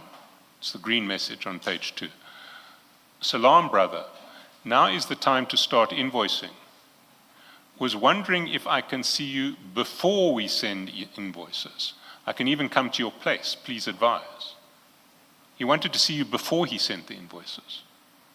Correct. He wanted to show me what he's going to be submitting, how much invoices he's going to be submitting, and then show me that that's why he needed the additional funding, because we're going to have to wait for this money again, and he needed to service and pay more of his subcontractors. But if that was all that he wanted to do, why did he need to see you, and why did he need to see you before he sent the invoices? Why didn't he just show you the invoices? He needed to come because he asked me over the phone for the money. I said no. He said, so can I please come see you? Can I please come and show you what I need to do or what I'm going to be doing? This is what I'm doing. Can I come? He wanted a face-to-face meeting for that. I can understand why he might have wanted a face-to-face meeting, but surely he'd have been in a better position on that face-to-face if he'd already sent invoices. He wanted to show me. That's what he told me. So you're saying he wasn't asking for help with invoices in this message?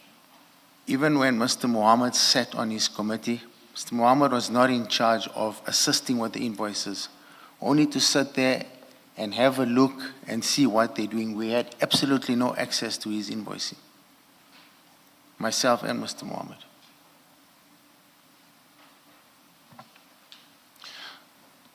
So what do you think Mr. Madlanga was wanting to show you? Was he wanting to show you draft invoices?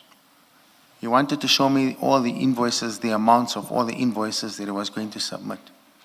And what did you expect to see? Invoices. Invoices that hadn't been sent. I'm not sure if he had sent them or not sent them yet. Well, he hadn't sent them because he says before we send invoices. Sorry, Mr. Chaskasson. Mr. Carrim, this discussion about this additional loan that you say this is what this WhatsApp message was about, when did that discussion happen? It started around December when he wanted more funding. Okay. And you say it started in December and continued when? To Continued- when before this WhatsApp message? Yeah, he continued post this message as well. He was looking for more funding. Yes. You see, I'm asking because on that page 2, you have an afternoon, you send him afternoon on the 30th of December, and the next thing that happens in the series of communication is that WhatsApp message on the 7th of January. So there's no intervening communication between the two of you that accords with the explanation you are giving now about this WhatsApp message. Do you understand what I'm saying? No, to you? I don't understand, Councillor. Commissioner. You say, you explain this WhatsApp message of the 7th of January as being about him wanting to talk to you about a loan. And what I'm saying to you, what I'm not seeing is a trail of communication between the 30th of December, which was the last message from you in 2024, where you say afternoon, and the next message from him on the 7th of January. There's nothing in between the two communication or pieces of communication which accords with your explanation or your attempted explanation of the message of the 7th. I would have expected to see either missed telephone calls in between, and then you would then testify and say, well, in those telephone calls, he told me he wanted to come and talk about the 10 million rand. But we don't have that. There's a call on the 30th. Yes? What about it? I'm saying there's a call on the 30th. There was a few calls. We spoke about this additional funding. Yes. And I see my messages only start from the 11th of December. Yes.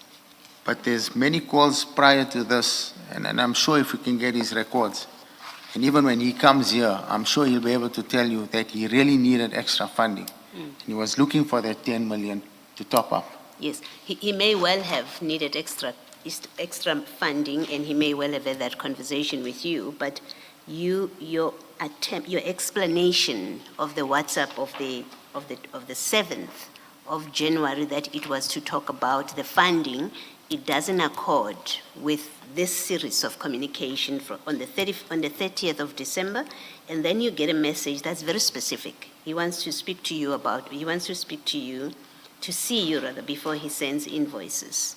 That's what he says to you, and then you say, well, it was about funding. It had to do with the additional funding. I don't understand that explanation. At least it's not reflected in these communications. He wanted to show me the invoices. We spoke about this. He wanted to show me and say, here's invoices. Let's discuss. I'm sending these invoices in. Can you, based on what I'm sending in, can you then top up so much or so much, because here's the invoices going in. Yes. I assisted him in no way to submit any invoices. My point exactly, that you know that he wanted to, he's telling you about seeing you before he sends invoices. You know that he wants to show you the invoices because he wants to back up a request for payment, a request for a further loan, but there's nothing in this correspondence that supports that. You are giving an explanation to a message of the 7th, which is not backed up by anything that is on the face of that message. But that was what transpired. We didn't even meet after that. But do you accept that this message, on the face of it, it doesn't convey what you are saying? As I understand it, what you're conveying is he wanted to show you these invoices before he sends them off because he wanted to back up his request for funding, for further funding. That's what you're saying. Do you accept what I say to you? But this message itself, when you read this message together, especially together with your last message to him, there's nothing that backs up that explanation you are giving. I'm sure when he comes here, he'll be able to back this up, definitely. Thank you.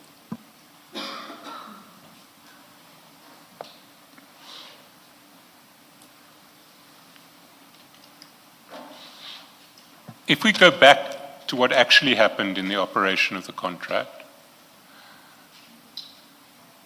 your evidence yesterday was, although the agreement was that you would get 10% of the income that you were entitled to when SAP started paying in September, you didn't take it because you let Mr. Matlala keep that because he had cash flow problems. He wanted to recover his site establishment costs. Yes, but in terms of your agreement with him, you were entitled to take 10%. You had put up 10 million and you were going to get paid back 10% of all revenue that the contract generated. Yes. And you elected essentially to waive that right. We had a meeting, and in that meeting we agreed that we'll allow that one to pass. But there were other invoices that were paid which was not disclosed to me. Other invoices that were paid when? I'm not sure, but in between the periods where my people were removed from, or my person was removed. That's what I suspect.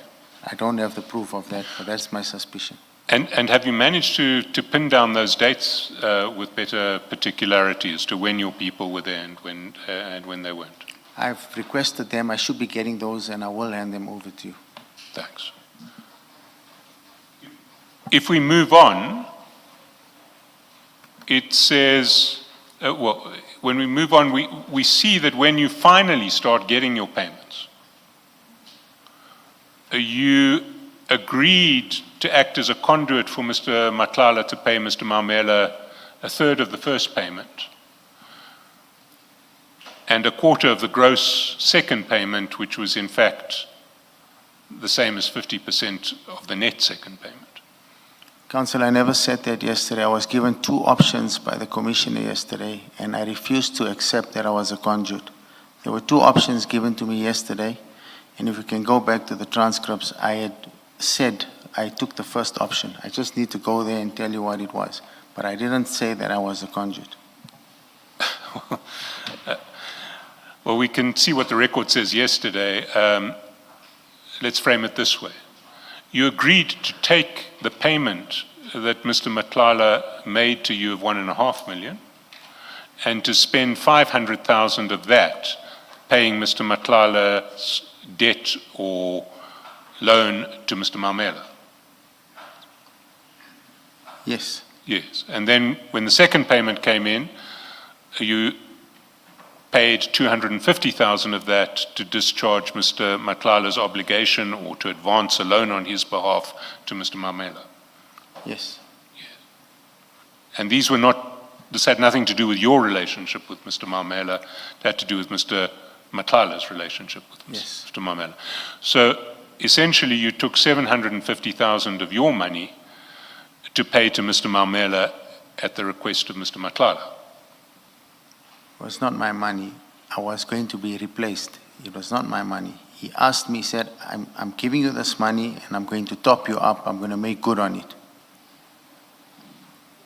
So no, but either it was your money, in which case you weren't a conduit, or it was Mr. Matlala's money, in which case you were a conduit. Because if it was Mr. Matlala's money all along, then you were really acting as a conduit for Mr. Matlala to pay Mr. Mamela.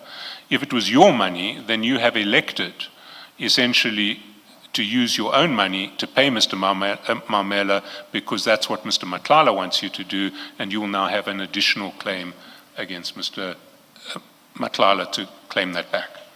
Mr. Matlala asked me to pay that monies and said he'll replace those monies. So,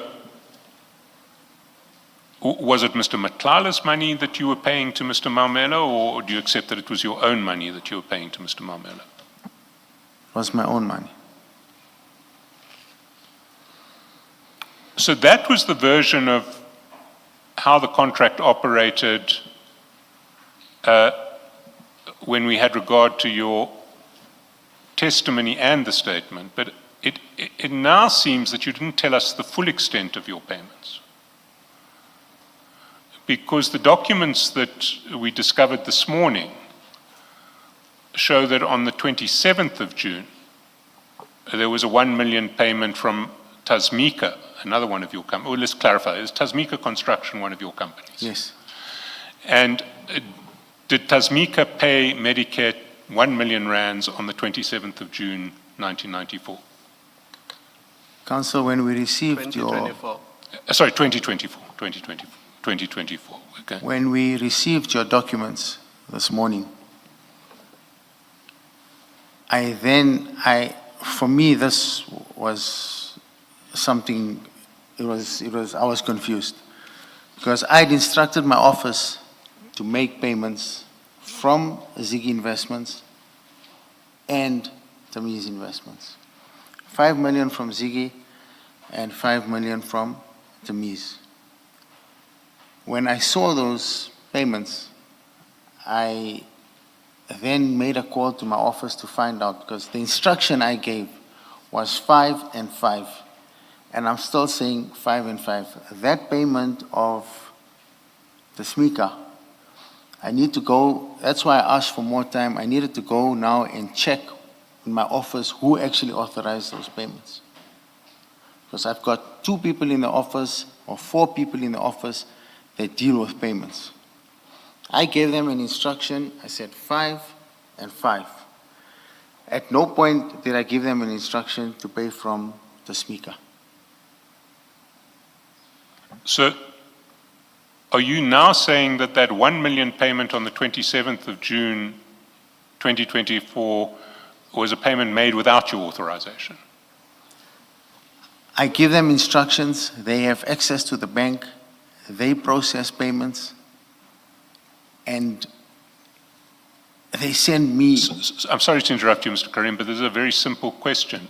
Did you or did you not authorize the payment of 1 million rands from Tasmika that was paid on 27 June 2024? Not the SMICA, not the SMICA. Did you authorize the payment of 1 million from anyone for payment on the 27th of June? I give instructions, they authorize payments, they do the payments. No. We're talking past each other. Did you instruct anybody to pay an additional 1 million rands to Medicare 24 on the 27th of June? No. So somebody inside your organization took it upon themselves to pay 1 million rands of your company's money without your knowledge or consent? Yes, I'm confused. Hence, I said to my legal team that I need to get hold of my office. I need to get the people in my office and find out exactly who authorized that payment, because my instructions were very clear. My investment was 10 million. When these payments came, I then tried to call them this morning. They're working remotely, but I need to find out who authorizes payment from my office and who made this payment from my office. So who have you tried to call today to find this out? I phoned my payments manager, Mr. Hein van Vuren. And have you spoken to him today? Well, I've tried to get hold of him on 2 or 3 occasions now, and we've been busy in here, so. Well, you were told about these payments, or at any rate your attorneys were told about these payments sometime around about 6 o'clock this morning, and you were aware of them before we started. Had you tried to get hold of Mr. Yes. Van Vuren before we started? Yes, I've tried. Then there was an adjournment to 11:45. Have you spoken to him since you first tried to get hold of him? In consultation with my legal team, we said once we break here, we need to call them, once we break for lunch. I see. So you still haven't spoken to Mr. Van Vuren? No, I've called, haven't spoken to him yet. I see. Well, Chair, we are a couple of minutes before the lunch break. This might be a good opportunity to give Mr. Carrim the chance to call Mr. Van Vuren. Sorry, on this point, I'm just trying to understand, is this payment by Tasmika Construction part of the 10 million, or is it over and above the 10 million reflected in paragraph 12 of your statement? I'd have to go and check because my instructions to my office was 5 and 5. That was my agreement, 10 million and nothing more. So I need to get hold of Mr. Van Vieren and Mr. Sayed, who are then in charge of payments in my office, and a certain lady by the name of Shakira, and find out who authorized this payment from Tasmika. Can I just follow up, because I can clarify Commissioner Kumalo's question. If you go to page S3, 3 of your statement bundle, Yeah. Yes. there you will see how the 10 million that you refer to there is made up. It's 5 million from Ziggy on 26 June. It's 2.5 million from Tamiz on 7 July. It's 1.5 million from Tamiz on 15 July, and it's 1 million from Tamiz on 24 July. And in Annexure SC1, at the end of your statement, you provide bank statements that show each of these payments that you refer to in 12.1 to 12.3, and those payments add up to 10 million. So the payment of 1 million on the 27th of June was over and above the 10 million. Do you accept that? It was only brought to my attention this morning. I'm not debating whether you knew about it or not, but I'm asking you, do you accept that it was over and above the 10 million? I'll have to go and do a recon and check, Council. Maybe you can do that recon at lunch while you wait for Mr. Van Vuren to get in touch. But look also at the 1.12 million payment on the 7th of October, because what you'll see when you do that recon is that what you paid to Medicare was not 10 million. It was 12.12 million. Let us adjourn and resume at 2 p.m.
Apologies for being 1 minute late. Last minute, the legal representatives, including the evidence leaders, wanted to see us.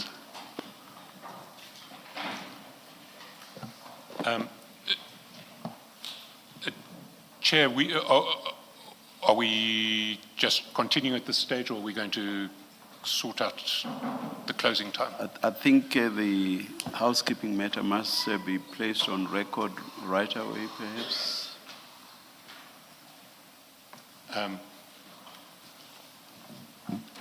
Thank you, Chair. My attorney and the witness have made arrangements to go to Mecca and Medina. I believe they're traveling tomorrow. So they've asked for an indulgence if we can finish a little earlier to get their arrangements in order. And I think what was mooted was 2:45 or 3 o'clock, if the Commission will grant that indulgence. Between 2:45 and 3 o'clock, would 3 o'clock work? We'll Thank take you. 3 o'clock. Thank you. 3 o'clock is better. Mr. Shaskalson? Chair, I'm in the Commission's hands. Whatever, I certainly don't want to interfere with. Thank you. 3 o'clock it is then. Thank you very much. Yes, Mr. Shaskalson?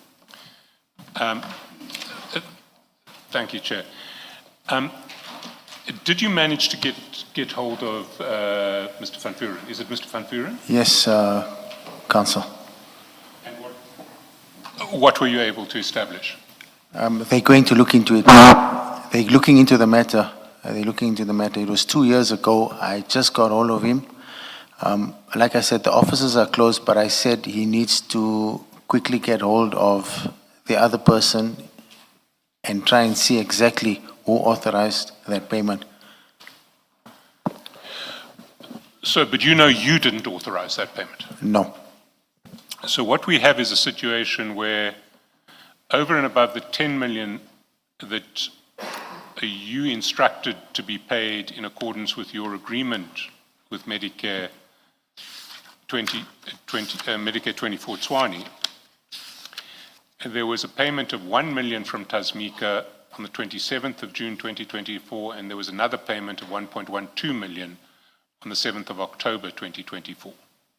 Is that correct? The second one is 1.12, 1,120,000. Is that correct? Yes, those are the payments, yes. Yes. So the total amount from your companies paid to Medicare 24 was in fact 12,120,000, not 10 million.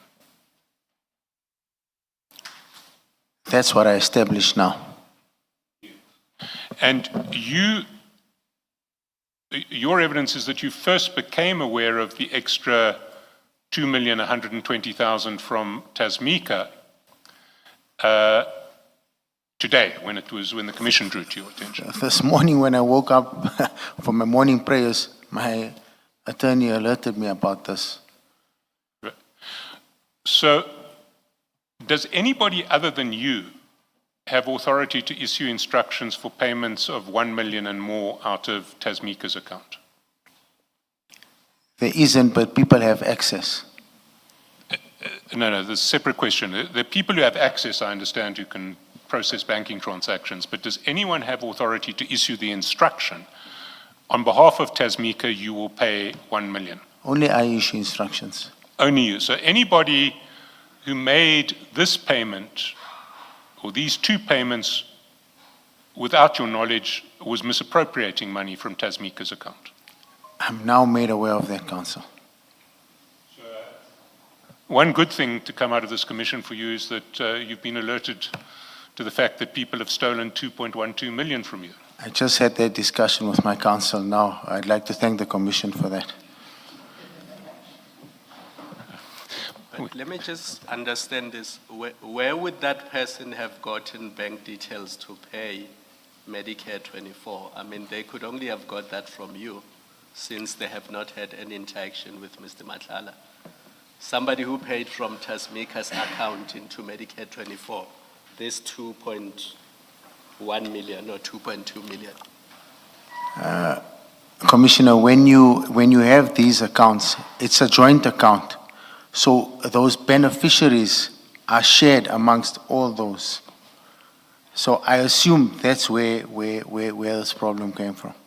Thank you. Mr. Carrim, does it mean that you're not a nominated signatory to the Tasmika account?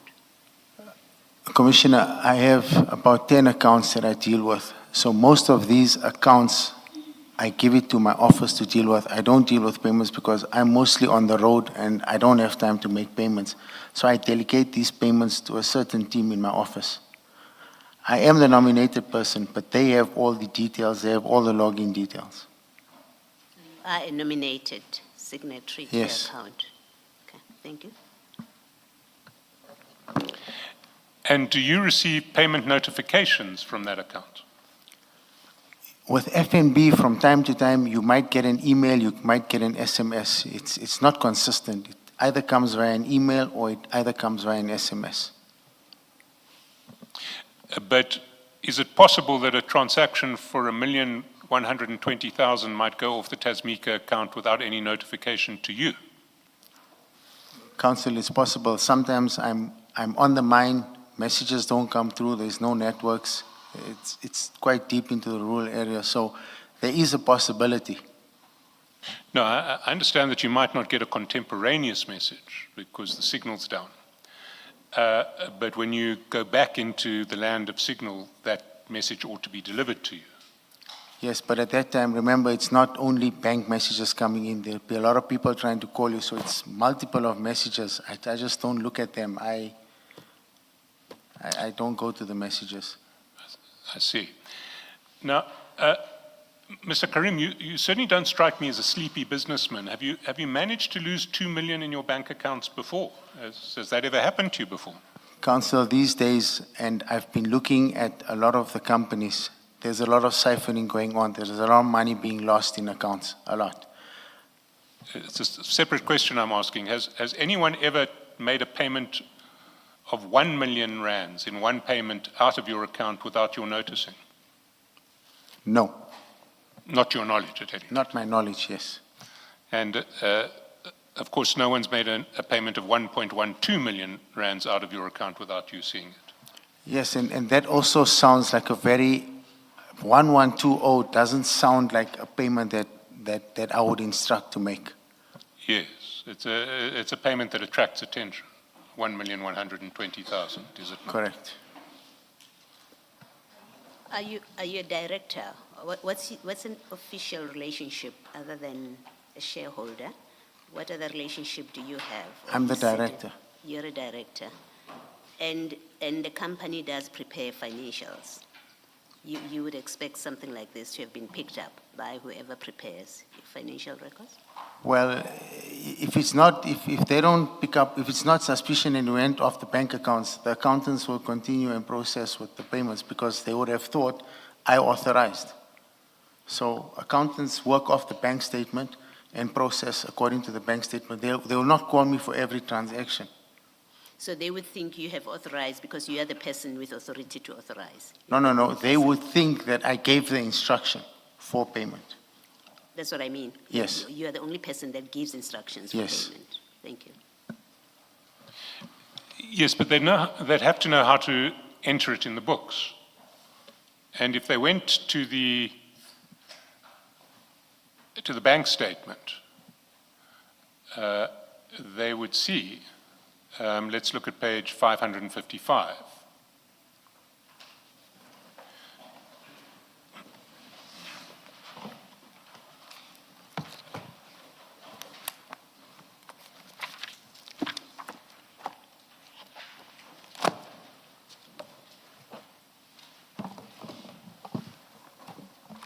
Can our learned friend perhaps just give us a description of the document? I'm sure we have it, because it's just not paginated. Are there the documents Sorry, that I apologize. Do we have, if we go to the June bank statement, have we not? Are they this morning's documents? This morning's documents, yes, but can I just clarify, because there was a set that should have been paginated and given to the commissioners and to the witness and to the witnesses' attorneys. We don't This have morning's paginated documents. set. Sorry.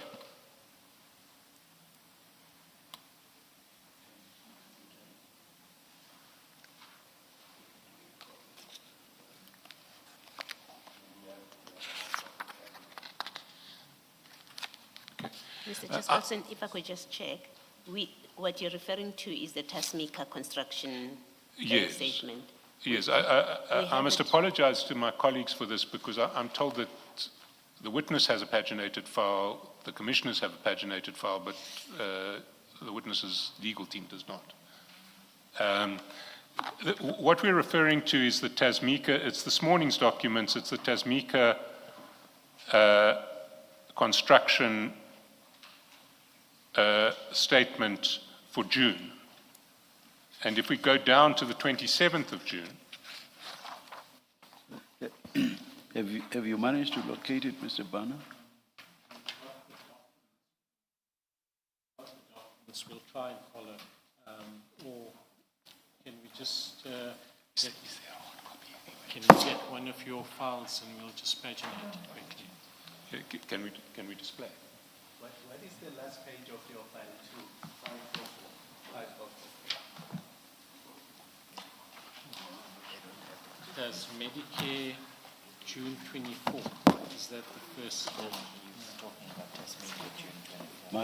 My colleague, Commissioner Baloi, is lending you hers. Thank you. Yes, please. Thank you. So if we look at the bottom of the page, the only reference for that payment on the 27th of June is F&B app payment to loan. Now, whoever is preparing your accounts, if they're going to prepare the accounts, would need to know who the loan was made to or from.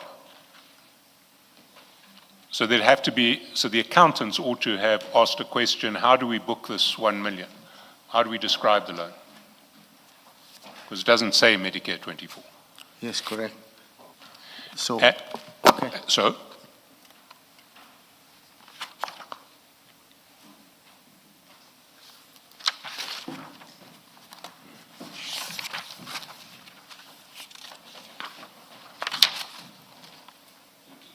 sorry, Mr. Carrim, I thought you were about to say something. No. So ordinarily, what would happen when your accountant sees a payment of 1 million rands that just says payment to loan and it doesn't describe who that loan is to or from? Who do they ask? They talk to the office. I've got a lady that captures on the instructions of Mr. Van Vieren. So someone in the office would then have had to have looked at this 1 million payment to say, account for it this way. Yes, Mr. Van Vieren would look at it and then instruct the capturer who captures these for accounting purposes and give them the reasons. And how often are Tasmika's accounts prepared? Do you have 6 monthly accounts, annual accounts? I mean, obviously you're going to have a sort of working accounts, but do you prepare 6 monthly financial statements? Do you prepare annual financial statements? Annual financial statements. And Tasmika tenders for local government and provincial contracts, does it not? Yes, So it needs audited financial statements. yes, So auditors will then have to look at these accounts. yes. And an auditor, when is financial year end for Tasmika? Should be Feb. Feb. Yeah. So this payment would have been financial year end February last year. Yes. And do you have audited financial statements for 2025 yet? I'd have to check with the auditors and the How long does it ordinarily take for your auditors to prepare audited financial statements? I have 2 accountants or 3. I just need to check who's looking after this. No, my question's slightly different. It's how long does it ordinarily take them to prepare audited financial statements? How long do you normally have to wait before you get your A financial couple of statement? months. We have to Couple wait of a months. minute, yeah. By mid-year, you should have financials for the previous February, shouldn't I you? speak under correction, but yes, around my So you would... From date of year end. So by now, you ought to have audited financial statements for year end February 2025. That was last year. Yeah, I'd have to check, yes. We're 13 months down the line. Yes, I presume, yes. So these payments of 1 million on 27 June and 1,120,000 to loan on 7 October seem to have escaped the auditors as well. Yes, we need to check. That's why I'm saying something doesn't look good here. No, something certainly doesn't look good here. Yes, so even for me, that's why I requested more time and a postponement so that I could get to the bottom of this, because this is troubling me now. It's a lot of money, and between Mr. Van Vieren and the capturer, I need to find out what happened here. It may not just be Mr. Van Vuren and the capturer, because these amounts were paid to Medicare 24. And certainly the October amount, the 1.12 million payment, was paid in a period where either Mr. Kher or Mr. Mohammed would have had sight of payments into Medicare 24's account. No, Council, they were not in. Mr. Kher was already removed at that time. Mr. Mohammed got in a bit later. So this was just in a window between Mr. Kher and Mr. Mohammed. Yes. Have you established what those dates are? I will get them, and they will be sent to you by tonight. I see. So this 1.12 million payment you believe to have been made in a window between their 2 periods of oversight of the Medicare 24 accounts. Yes.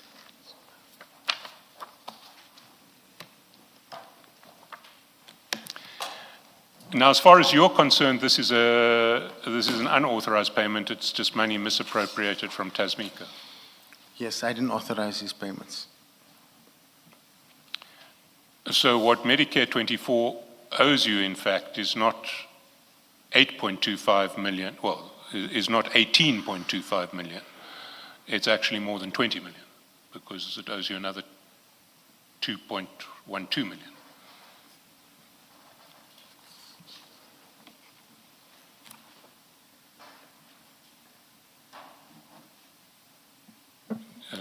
Do you agree with that?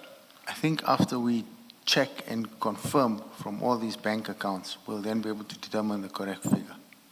But as you stand today, your position is that Medicare, or before you were alerted to these payments, your position was that Medicare owed you the 8.25 that it hadn't paid you back, together with the 10 million that it was obliged to pay you over and above what you'd put in. So that was 18.25 was what Medicare owed you. Correct. And now it seems to be that there is another 2,120,000 that you paid Medicare and that ought to be paid back to you from Medicare. From these bank statements, yes. Before we leave these bank statements, can I ask you to go to the October bank statement? The bank statement of Medicare, not of Tasmika. Now, what page is that, Council? My page is 551. But it's the Medicare bank statement.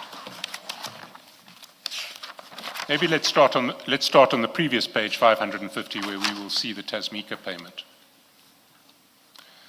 Do you see on 7th of October in the Medicare accounts, there is a payment of 1,120,000, That's the Tasmika payment at the foot of the page on 550.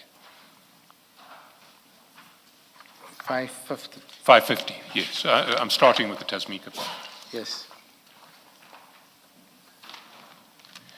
Then if you go to the next page, 551, 9th October, about 7 or 8 lines from the bottom, you'll see that there was a 3 million payment into Medicare, 3 million CR. You see that? F&B OB payment loan. Yeah. Do you know anything about that 3 million payment? No, it's the first time I'm seeing this payment. I don't know about that payment. And do you know anything, so as far as you're concerned, none of your companies have anything to do with that 3 million payment? Sorry, our learned friend's going a bit quickly for us. 3 million payment on page. It's page 551, 9th of October. It's, Thank you. it's 8 from the bottom.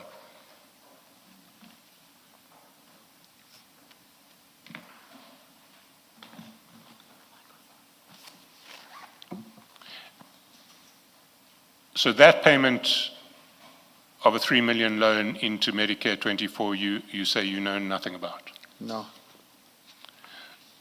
Have you ever made payments through a Hawala system in commercial dealings?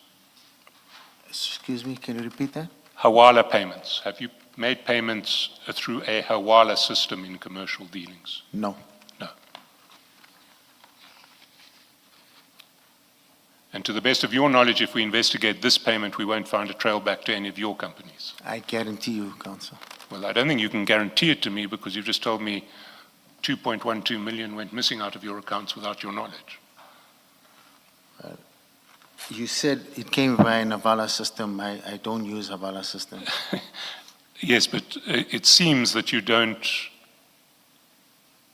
you can't speak with total authority about what goes in and out of your accounts. True.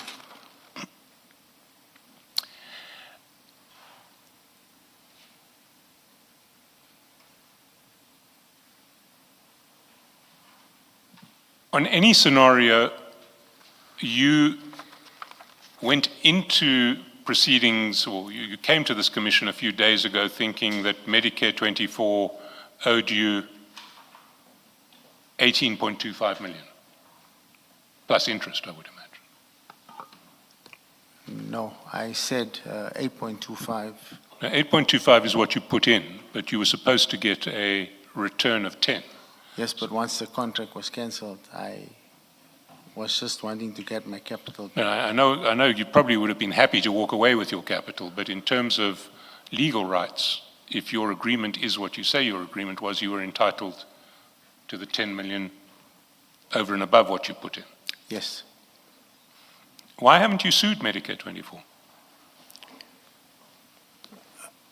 So as soon as these things started happening towards around April, May, I had a meeting with my lawyers, and we then agreed that we needed to start the legal process of receiving my monies. We had these discussions around April. In May, we then agreed, yes, we are going to institute legal proceedings. And my attorneys I had briefed to continue to pursue and get my money back. Sorry, that was April, May last year. Yes, just before Mr. Madlanga got arrested. Yes. And what has happened between April, May, and today?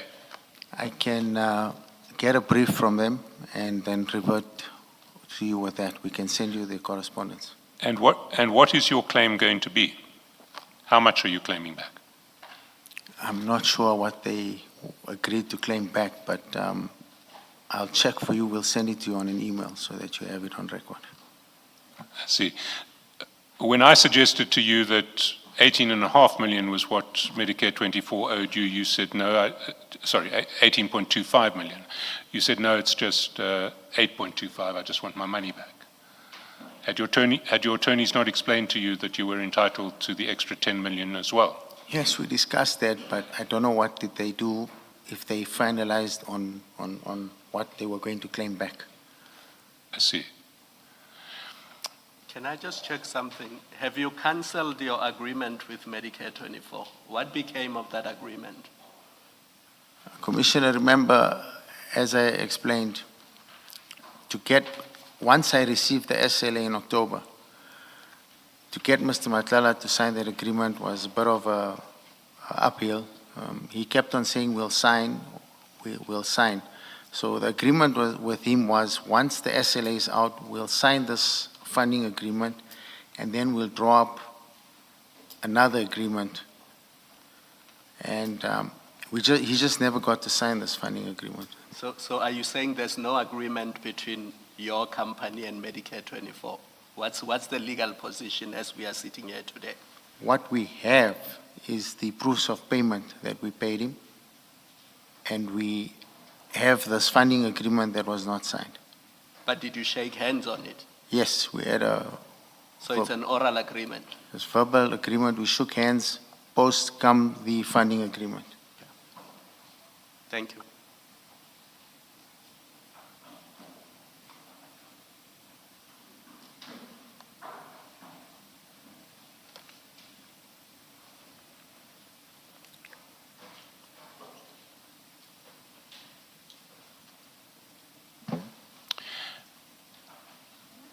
Just check, Mr. Carrim, the accountants of Ziggy and Tamiz, they haven't raised any issue about there being no record of these, record as in agreement, the source of these payments that are huge payments that have been made to Medicare. That's never been an issue with the accountants.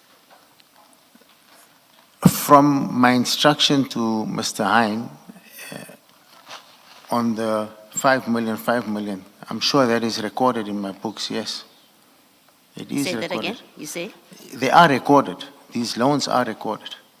Yeah, I'm asking a slightly different question, that you have a 5 million rand amount coming out of the Ziggy account, and there is no agreement, there's no written agreement that explains to an accountant why that money is being paid to Medicare. The same with Tamiz. You don't have a record that explains why that payment is being made to Medicare. Is that not an issue that your accountants would have raised with you? No. They did not. Not even the people who prepare your financial statements, not even those.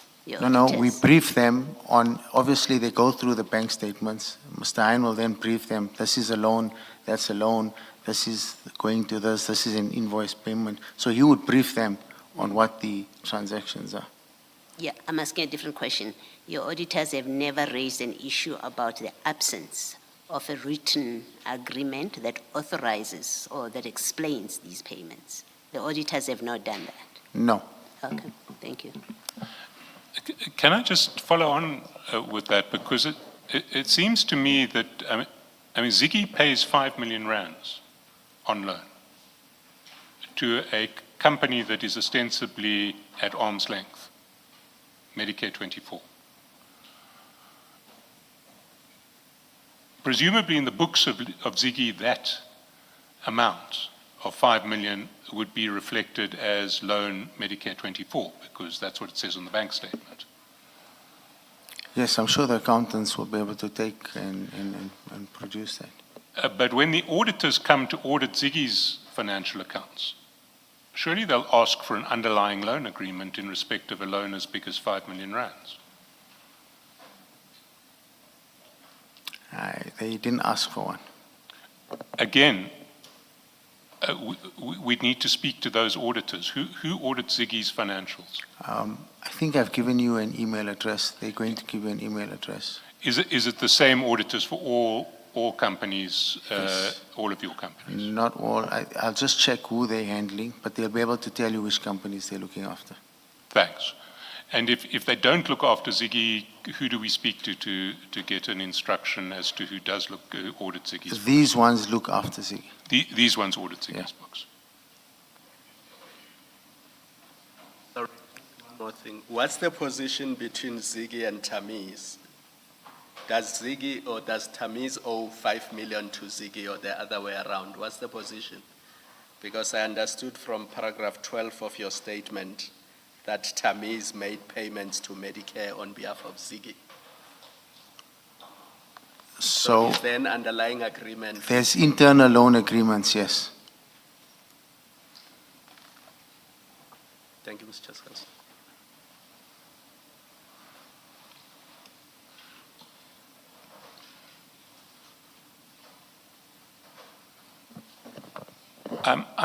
I want to wait until we get the explanations from Mr. Van Vuren and your follow-up explanation in relation to these payments before I close off this topic. But I will come back to it once we've seen that. And I do, for now, I need to put to you a series of concerns that I have about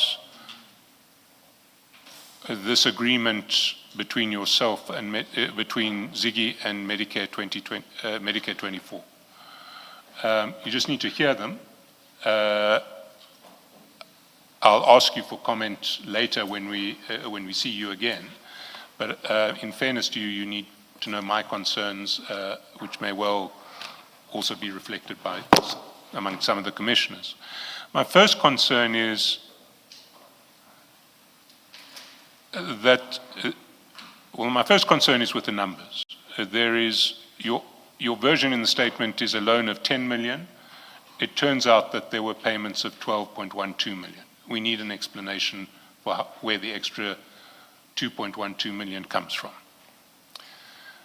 My second concern is that even on the version on the statement, what you have is a loan of 10 million to a relative stranger without any security, which seems commercially odd to me, to say the least.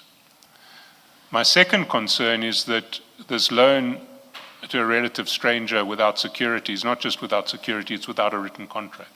That also seems commercially odd to me. My third concern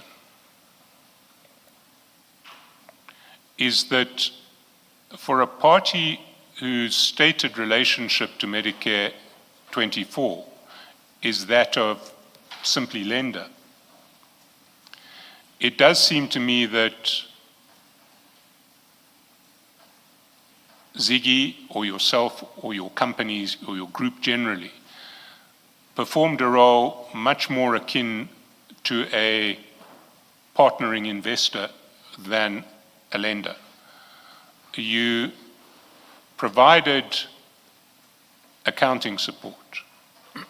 You had a representative on a finance committee. You agreed to forego your rights on your loan when the money first started to flow in September. You agreed when you were finally paid to pay what seems to have been a debt of Mr. Matlala out of the monies paid to you. So you agreed to pay a total of 750,000 of the 2.5 million that you were paid. 750,000 of that you paid on to Mr. Mamela.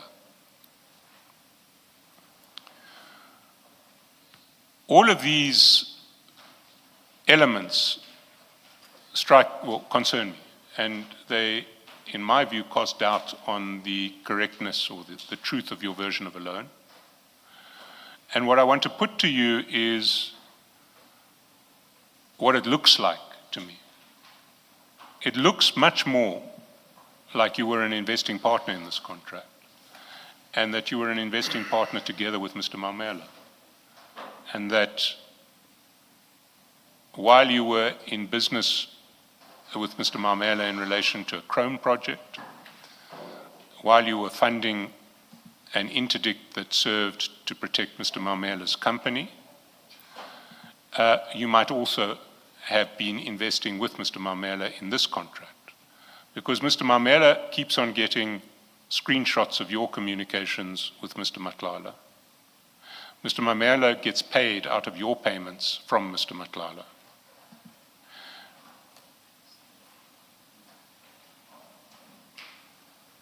So those are my concerns, and I think that's what you need to address when you come back. There are two further topics that I could address with you today.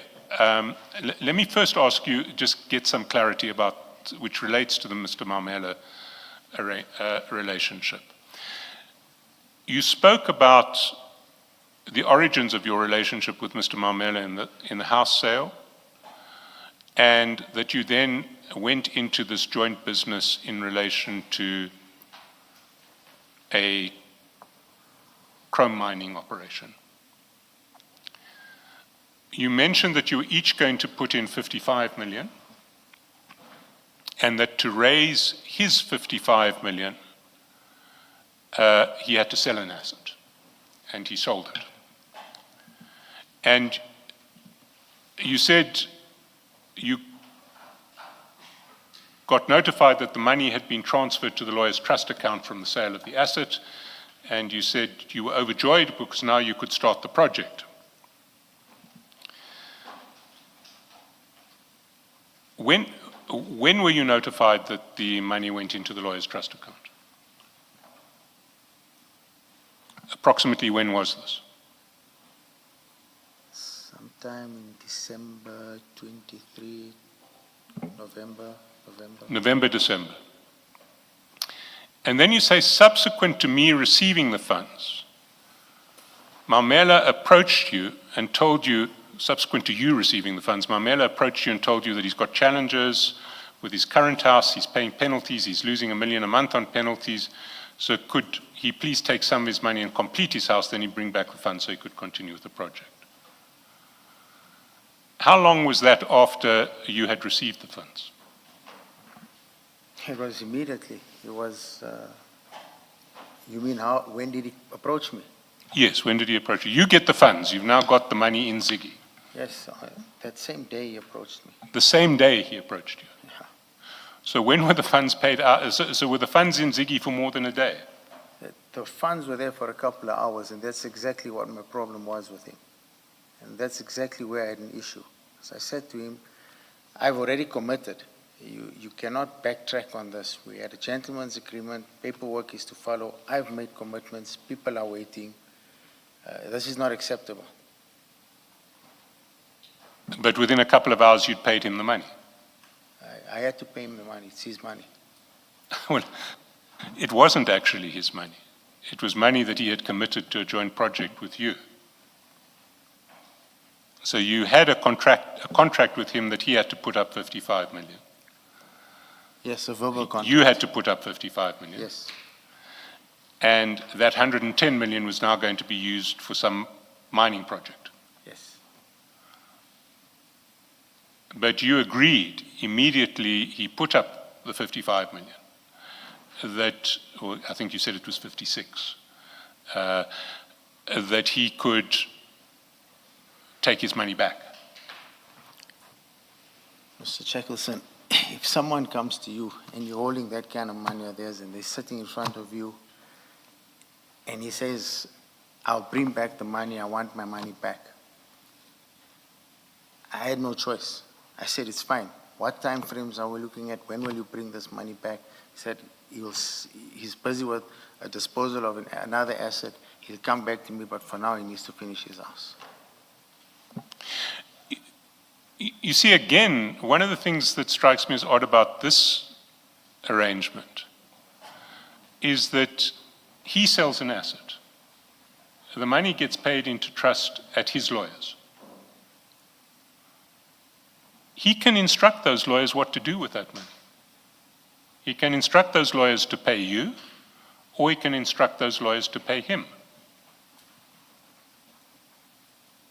if he wanted the money back, why would he instruct the lawyers to pay you for you to pay the money to him?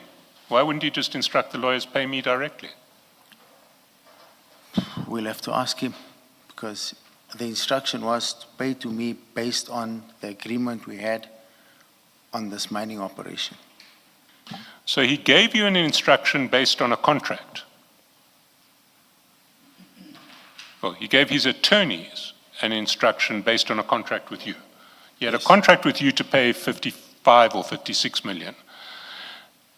He told his attorneys, pay 56 million, and no sooner had the 56 million landed than he said, pay me, what was it, 35 million?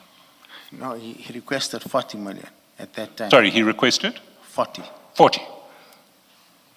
Again, the arrangement strikes me as concerning, and it strikes me as particularly concerning because it happens 10 days before a preservation order is issued against him by SARS, and at a time when he must have known that SARS were coming after him.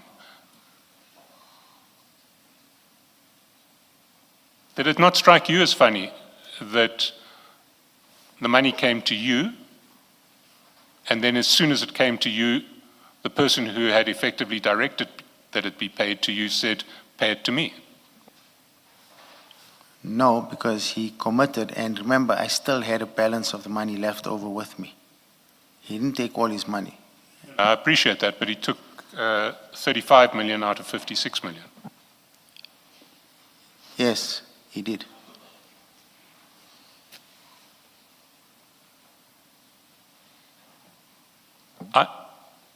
I have another substantive topic to address now, but we're not going to finish before 3 o'clock.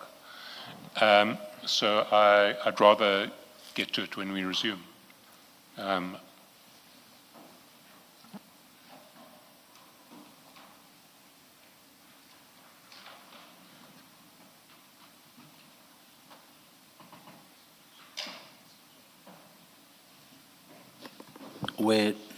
Were dates agreed? What we have at the moment, we just need to find out when. Chair, might I ask if we stand down for a couple of minutes just to find out when Mr. Carrim and his attorney return to South Africa and what dates are available thereafter? We'll adjourn and we'll come back when it's indicated that we should.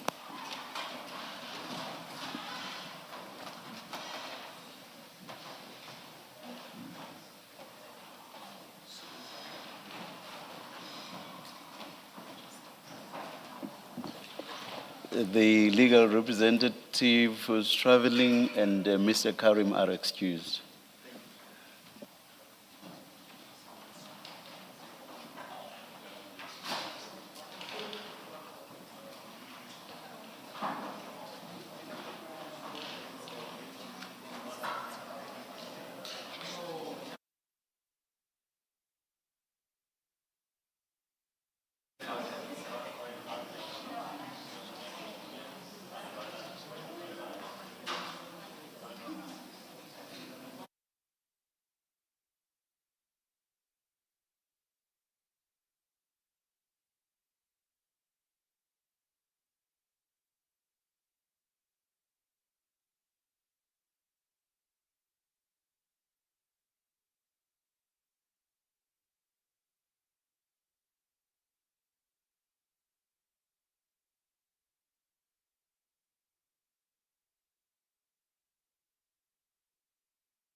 Yes, Mr. Shashasin. Chair, we've agreed on the 16th of April. Mr. Karim, the hearing of your testimony will be resumed on 16 April 2026. So you must be here on that day. Let us adjourn and resume at 9:30 tomorrow. Thank you, Chair. Let's adjourn.